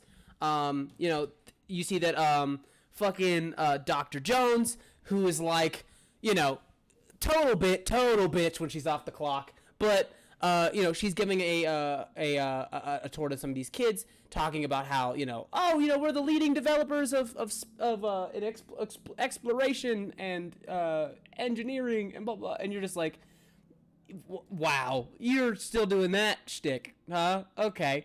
He just like rolls his eyes like he's heard this a billion times before. Well, now it's 1,000,000,001.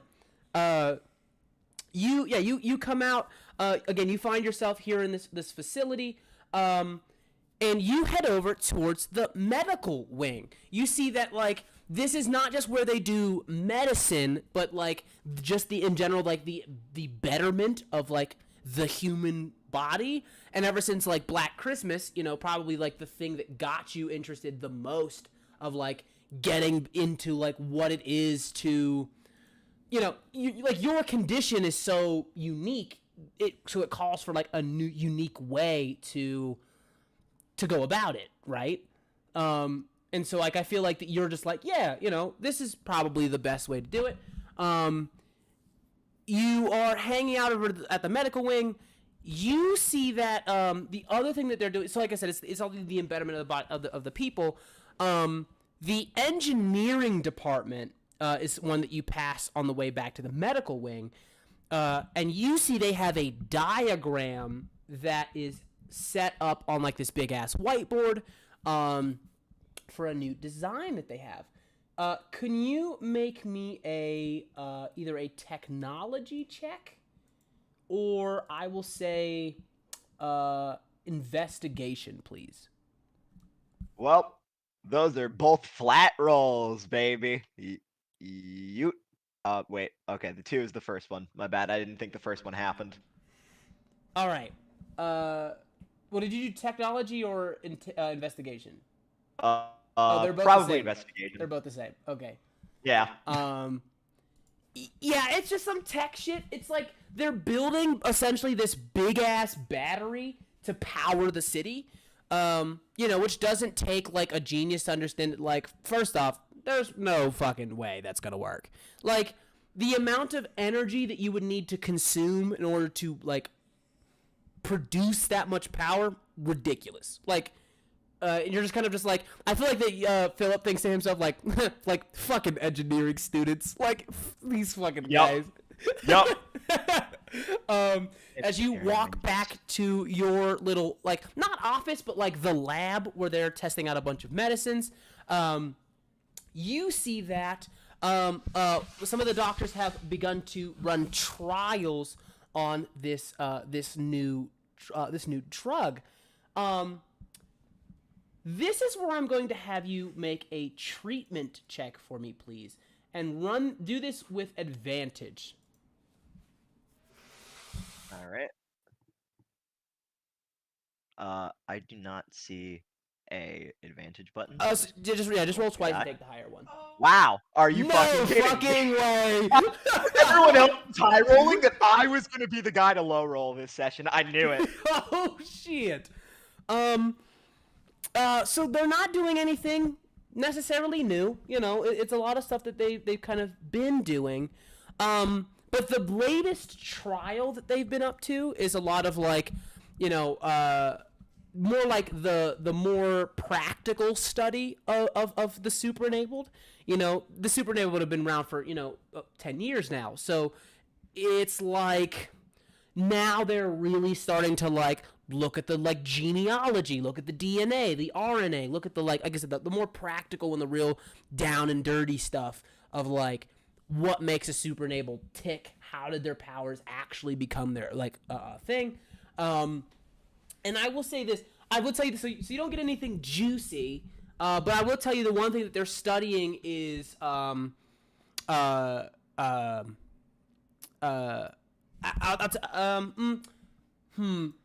You've been rolling really low. I'll leave it to the group. Should I be nice to Joe? Yes. That's one yes. Sure. Damn, I'm gonna say Sure. damn. Nobody came to bat for All you, Joe. right. Yeah, I'm about to say, like, goddamn, guys. God damn. Okay.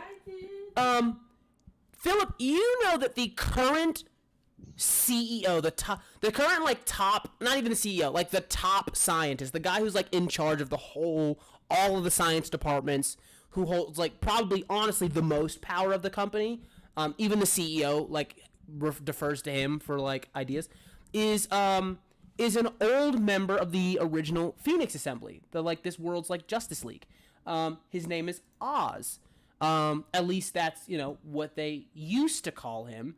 But he has the power to like, move people's powers around essentially, and you see that the things that they are researching right now, apparently is that they are seeing like, if his mutation was to move people's powers around, is it possible that like they can,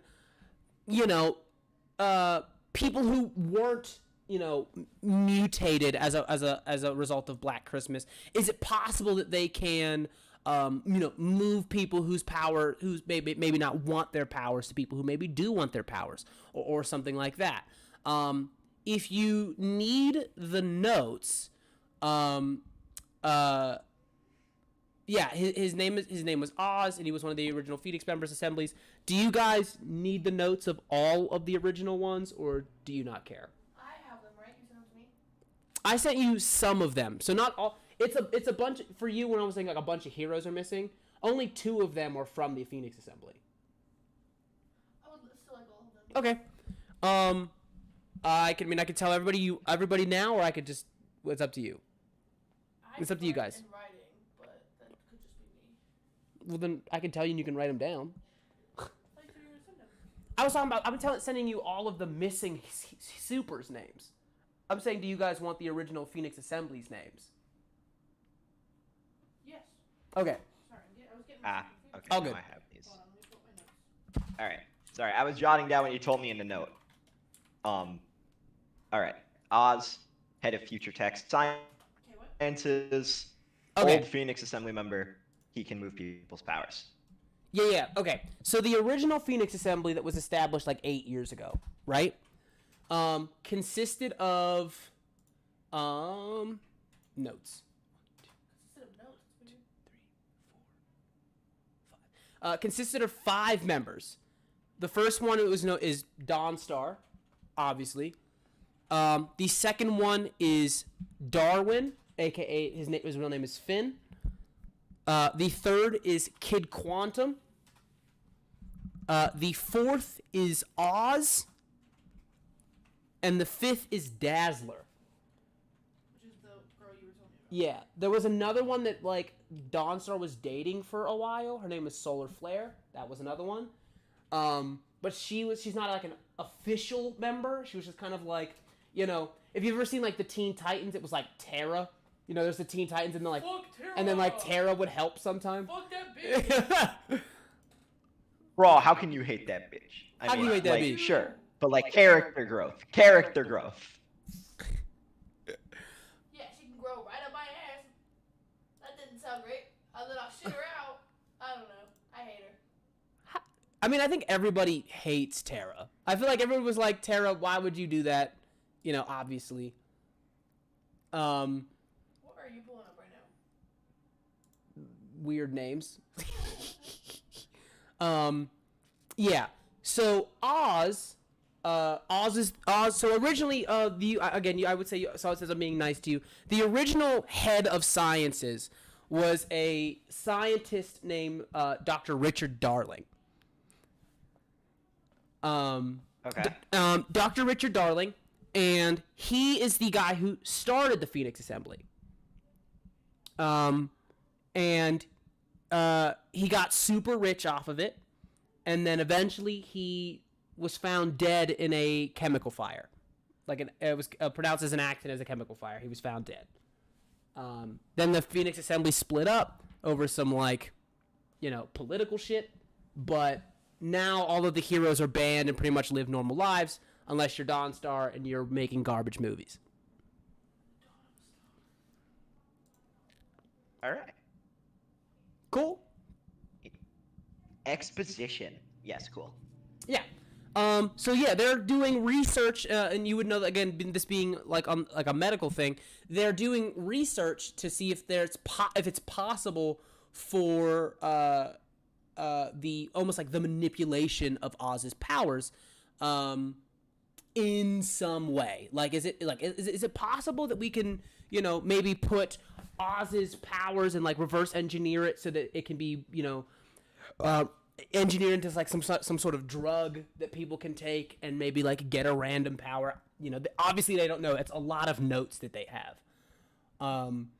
But you see that, and then all of a sudden, it being a quiet day, all of the alarms come on, and immediately you see a lot of the doctors like, what the fuck? What the hell's going on? Security breaks in, and they go, all right, let's move. It's an evacuation. Come on, let's move.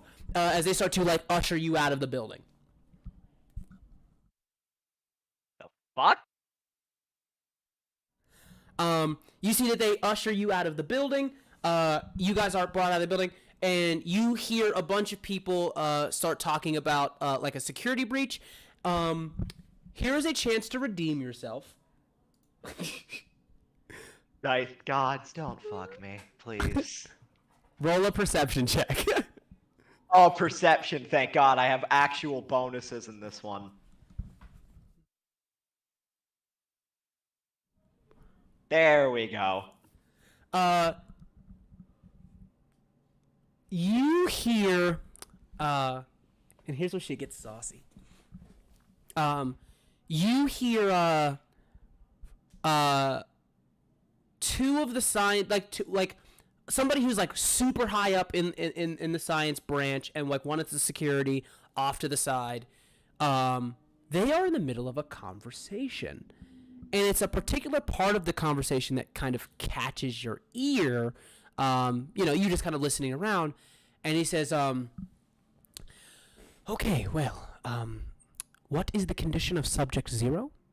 And you see he goes, Contained, sir. It seems that the security breach did not involve it, and as a result, they were not able to escape. They are fully locked up and they are fully secure. He says, very good. Let's hope to keep it that way. The press will undoubtedly ask the cause of all of this. We will say it's a security breach or perhaps a test in our systems. Sound good? And he says, yes, sir. He says, very well. Because, he goes, Subject Zero is the key to our future. The key to medicine, the key to the key to our engineering, the key to bringing future tech. He goes, say it with me, bringing the present into the future. And he says, like, into the future. And he goes, thank you. Now, go. He goes, there you go. Now shove off. You see that the security guy, like the security guy approaches one of the police, and they're like, all right, so what happened here? And he goes, it was, we were testing our security. We're sorry that we scared a bunch of the high school kids here. But hopefully, they go home and they're not too rattled about it. But yeah, nothing to be alarmed of. But that is what you hear. You see that same officer, the police officer, not the security guard, gets into the car, or not gets in the car, gets to the other side of the car, goes a little bit down the road, and you see a bald-headed, kind of like Asian American looking guy walk over, no shirt on, tattooed to hell with a bunch of like old mythological dragons and shit all over his body. Leans into the window, looks around, leans into the window, and they start to exchange some sort of conversation. All right. Well, as cool as the man with the dragon tattoos is, I'd like to rack my brain. Have I ever heard of Subject Zero before? And I have, where would it be? I have eidetic memory.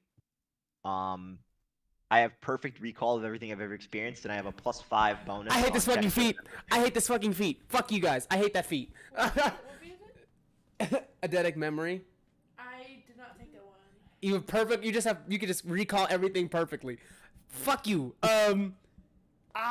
You think me with 0 intellect got into medical school?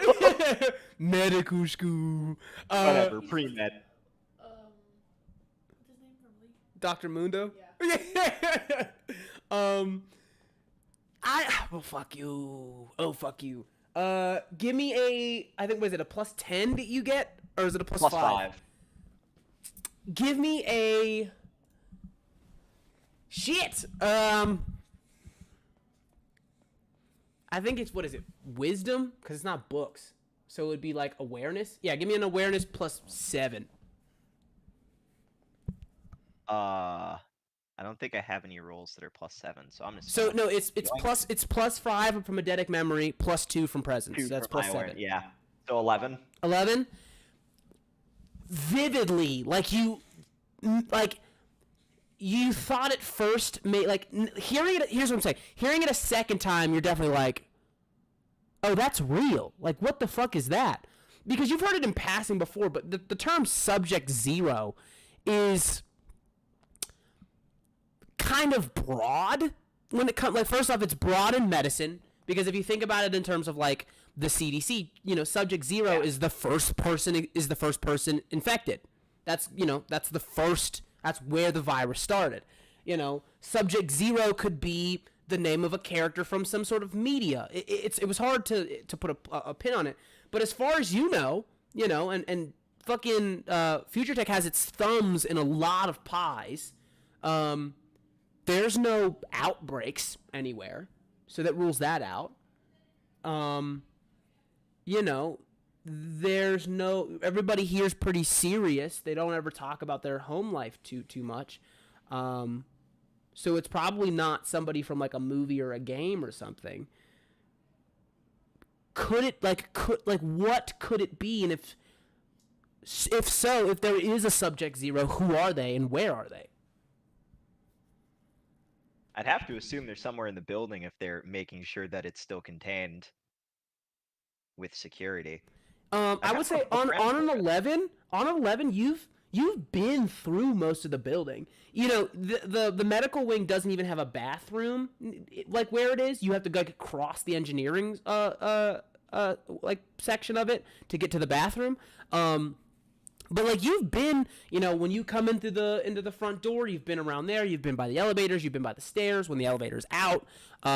You've been upstairs for some meetings. You've been on your floor for some meetings and stuff like that. I mean, how you work on your floor. So you've been pretty much in the entire building.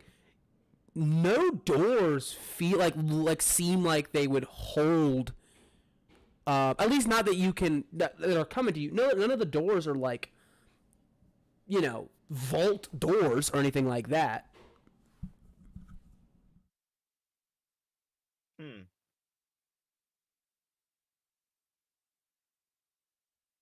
All right. Let's get ballsy. I'm gonna go up to. Is that head of science guy or like science head, department head, whatever? Is he busy at the moment? He's talking to like press. You see that like again, Oz is like an old celebrity. It'd be like, you know, Sean Connery walking around. It's like, Gotcha. you know, or like Charles Bronson. It's like he's an old celebrity, but everybody like knows who he is, and like a lot of people love him. So like, you know, some people are like, "Oh my God, it's Oz! Can we get an autograph?" And he's like, you know, I don't really do that anymore. Or it's like, "Oh hey, you know, can you tell us about any of Future Tech's new designs or something like that?" Yeah, he's like an old celebrity, so he's pretty much just talking to the press. What about that security guard? The security guard you see is kind of like talking to like other security, but for the most part holding a perimeter. I'm gonna go up to that guy. Okay. Uh, You see he sees your like your badge, your like staff badge, as you like approach, and he's like, "Hey, don't worry. You know, once the system is finished rebooting, you know, we'll let everybody back in. So you know, no worries." oh, I just want to make sure because you know I heard you talking with Oz. Like everything's like okay in there, right? Like, I mean, you said you were gonna like, and I mean, I get it. You know, I work here. I get that we got to keep like a lid on things, but like security breach. He goes, Like, what "Oh happened?" yeah, that's just you know, that's just what we're telling the press to, you know, keep everything down. It's not really a security breach. You know, I'm sorry if that's what you heard. You know, it's just like we're just testing our security systems. That's all. Can you roll me an insight, please? Insight. All right. Insight. Yoink. Oh, come on, dude. Damn, son. Oh my god. Yeah, it's like you're like, "Oh yeah, man, I guess that makes sense." Crazy day, man. Crazy day. All right. Well, thanks for keeping us safe and all that. And I'm just gonna go join like the rest of the crowd employees waiting to go back inside. Hell yeah. You join the rest of the employees in a matter of like 10-20 minutes. You see that the doors are reopened and everybody starts going back in. As you walk in, you find that one of the security guards is part of like the security of the front like the front little like hall, that foyer kind of area, that main lobby. He leaves his post for a moment. You walk past his desk to head towards the elevators, and you see on his desk an envelope with a lot of cash in it. Huh. I'm sorry, that it's not cash in this world, it's credits in this world. How many credits are we talking here? That's the thing. There'd be no way to eyeball it. It's like a letter. It's like a letter envelope that is full to the brim. Can I do a sleight of hand? Skim some credits out of it. Not all of it, Jeez. but like just a small amount that like no one would notice is missing. Sure, go ahead. Give me a sleight of hand. You've been I rolling. swear to You've been God. rolling great so far. Yeah. You know, I'm due for some better rolls. Get his 13. ass. Come on. He's not there. Come on. I'll roll it with. Holy shit! Good thing I already said I'm rolling with disadvantage. Oh my god. You lucky bitch. All right. You reach down, grab a handful of credits from the envelope, and as you pull back, you see a note that must have been exchanged between the policeman and the security guard. It's like written on, like, you ever see like the notebook of a cop? It's usually like just a regular notebook, but sometimes they have like the watermark of like which the police department is. And you see that it is a BCPD water note that just has an address on it. Like it was in the envelope with all those credits. I'll grab it along with the credits if I can. All right, you stuff your pocket full of credits, and just as you pull away, you see that the guy comes out from behind in the staff room, like literally as you like stand up straight as he comes around, and he goes, "Oh hey bud, everything all right?" Yeah, I was just wondering, you know, with everything going on, like, where's security? You know, like, especially after the alarms, you know? Like, you guys just, like, making sure all the systems are good? Yeah. You know, the servers and stuff are down here. We just were making sure we had to keep an eye on the tech guys. You know, these fucking nerds. Make sure that all the servers are back up and getting safely rebooted, and making sure that all the cameras and stuff are on. Just doing our rounds.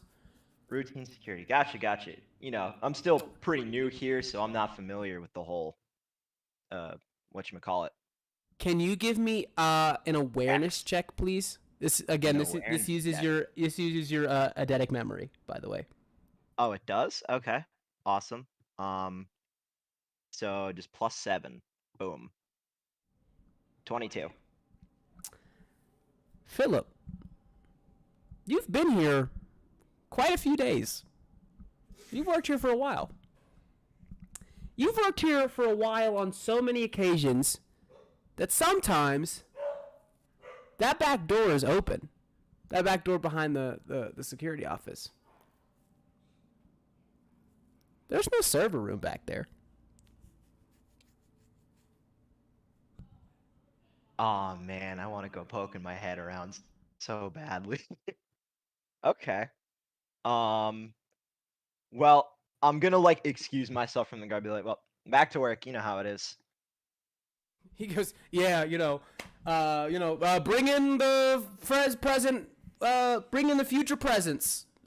What is it? And you see he like looks up at the big Bringing old like the present into the future. Yeah, And you he see, like he's Philip looking makes this around- like grand gesture about it, like he's heard it a billion times and he's sick of it. Yeah, there's like this giant like hanging model of like the planet in the fucking hanging in the lobby with like just like a faceless man like shaking hands with an alien that just like says that like on a 360 ticker like ticker tape around it over and over again. He goes, "That's the one. Yeah, we should change that. That's annoying." Yeah. And I'm gonna walk back towards the medical room. But I'm assuming that like everyone is kind of like on edge because of like the whole security thing, and that I'm assuming people are just trying to like get back to work, like they lost time and shit. How hard would it be for me to like slip by and like check by that security room where he was talking about? So before you do that, give me an insight check. It's a pretty low DC, so you can just give me an insight check. Goddamn, dude. No, you're good. You're good. You're good. Like I said, it was a super low DC. It was a DC 5. You see that bless. people, in fact, are not on edge. It seems Really? that for the most part, they were on edge initially when everybody was running out of the building, but now everybody's fine. Everybody's kind of just like, oh, we were just resetting the system. It was a test. Cool. They seem to have everybody seems to have been told that, and they're all like, oh yeah, they totally bought it. They're totally full. They're totally cool about it. So you see, most of the people are just like, oh, that's crazy. That I thought the worst thing was surprise drug tests. Now we have surprise security resets. Wild. But you can absolutely sneak down. Go ahead and give me a stealth check. Dirty 20. Jesus Christ. You sneak back down. You see that he is at the desk, but if you say low enough, you can kind of walk around him without the sides of the the front and the sides of the desk will obscure you. All right. Heard. I'm gonna do that. Okay. You sneak around. You walk over. And you see that it is a key lock. It is a thing to get in. So you need security clearance to open the quote unquote security door. I don't suppose my internship clearance is good enough to open this door. It's gonna be a no. God damn it. All right. Well, something will pop up at some point, surely, that'll let me get my head back there. All right. Back to work, I guess. Done poking around. Okay. You head back to work. It's still a fairly normal day. You and the rest of some of the other interns that are there, and there's only 2 of you are there with the rest of the doctors. It's a fairly normal day. You do still have that note with that handful of credits that you stole. At some point later in the day, probably if I have to puke more blood up later, while I'm in the bathroom, I'll probably just look at that note. You see it is a small note, again, written hastily on a BCPD notepad, that reads,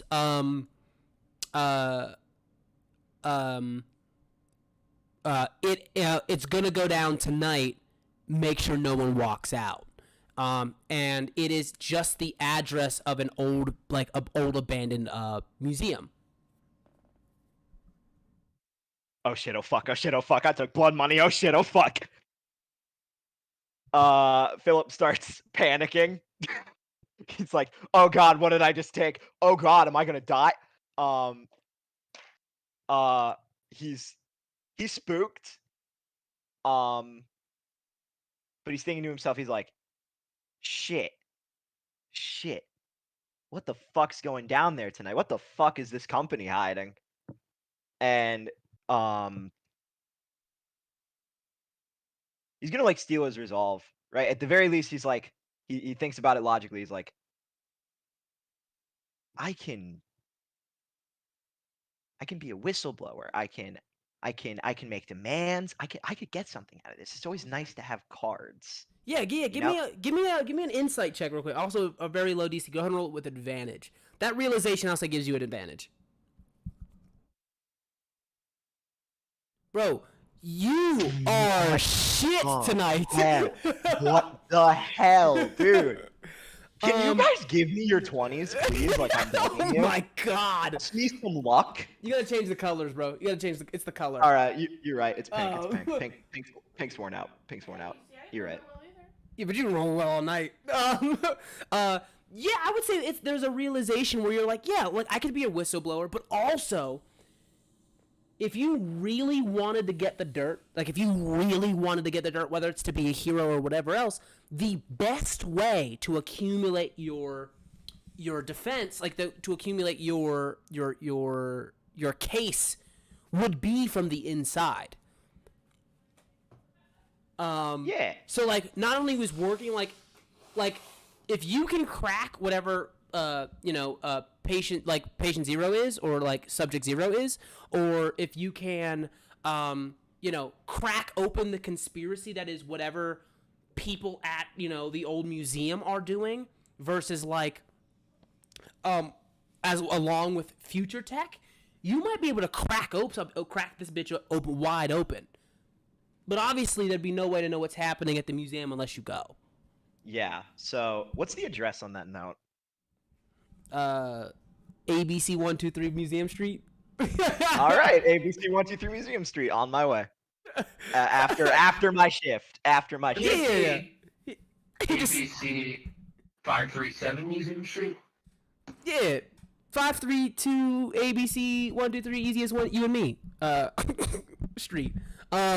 You head over under the cover of night, and everything is going absolutely grand. Until you fucking get there to see the absolute massacre that is going down. Can you give me a perception check, please? Just to see. I need to see how descriptive I gotta be with this. A perception check. Yeah, yeah. Okay, yeah, it's the color. Okay. Again, random goth chick running through the halls with a robot whose skeleton is literally being rebuilt as you speak with a bunch of nanobots. You see a literal dude made of Sandman, literal Sandman being riddled with a bunch of assault rifle rounds and just eating them.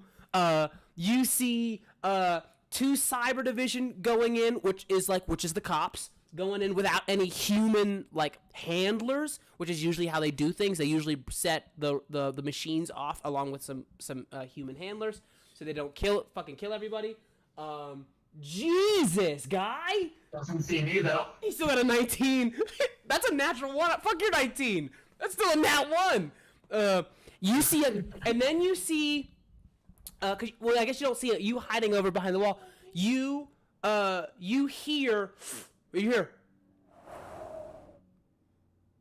whoosh, as something that's like this that feels like the weight of a ton hits the ground. You like shake for a second. You look over. It changes into like a 16-year-old kid, 17-year-old kid. You're like, what the fuck? You see that he refers back to some sort of organism that's on his wrist, pokes it, his skin fully sunders and rips apart and falls into a pile of skin on the ground and becomes like a walking phantom. I feel like you just barely don't shit yourself there. And you see that whatever is going down at this museum is going to be an absolute fucking bloodbath. And that's your shit, baby. He's my shit. All right. Does this bloodbath spark the beginning or the end of our soon-to-be heroes? Find out next week on the Phoenix Assembly. This has been your Adventurer's Guide, reminding you that it can always be worse. See you next time. Bye. Bye-bye. Bye.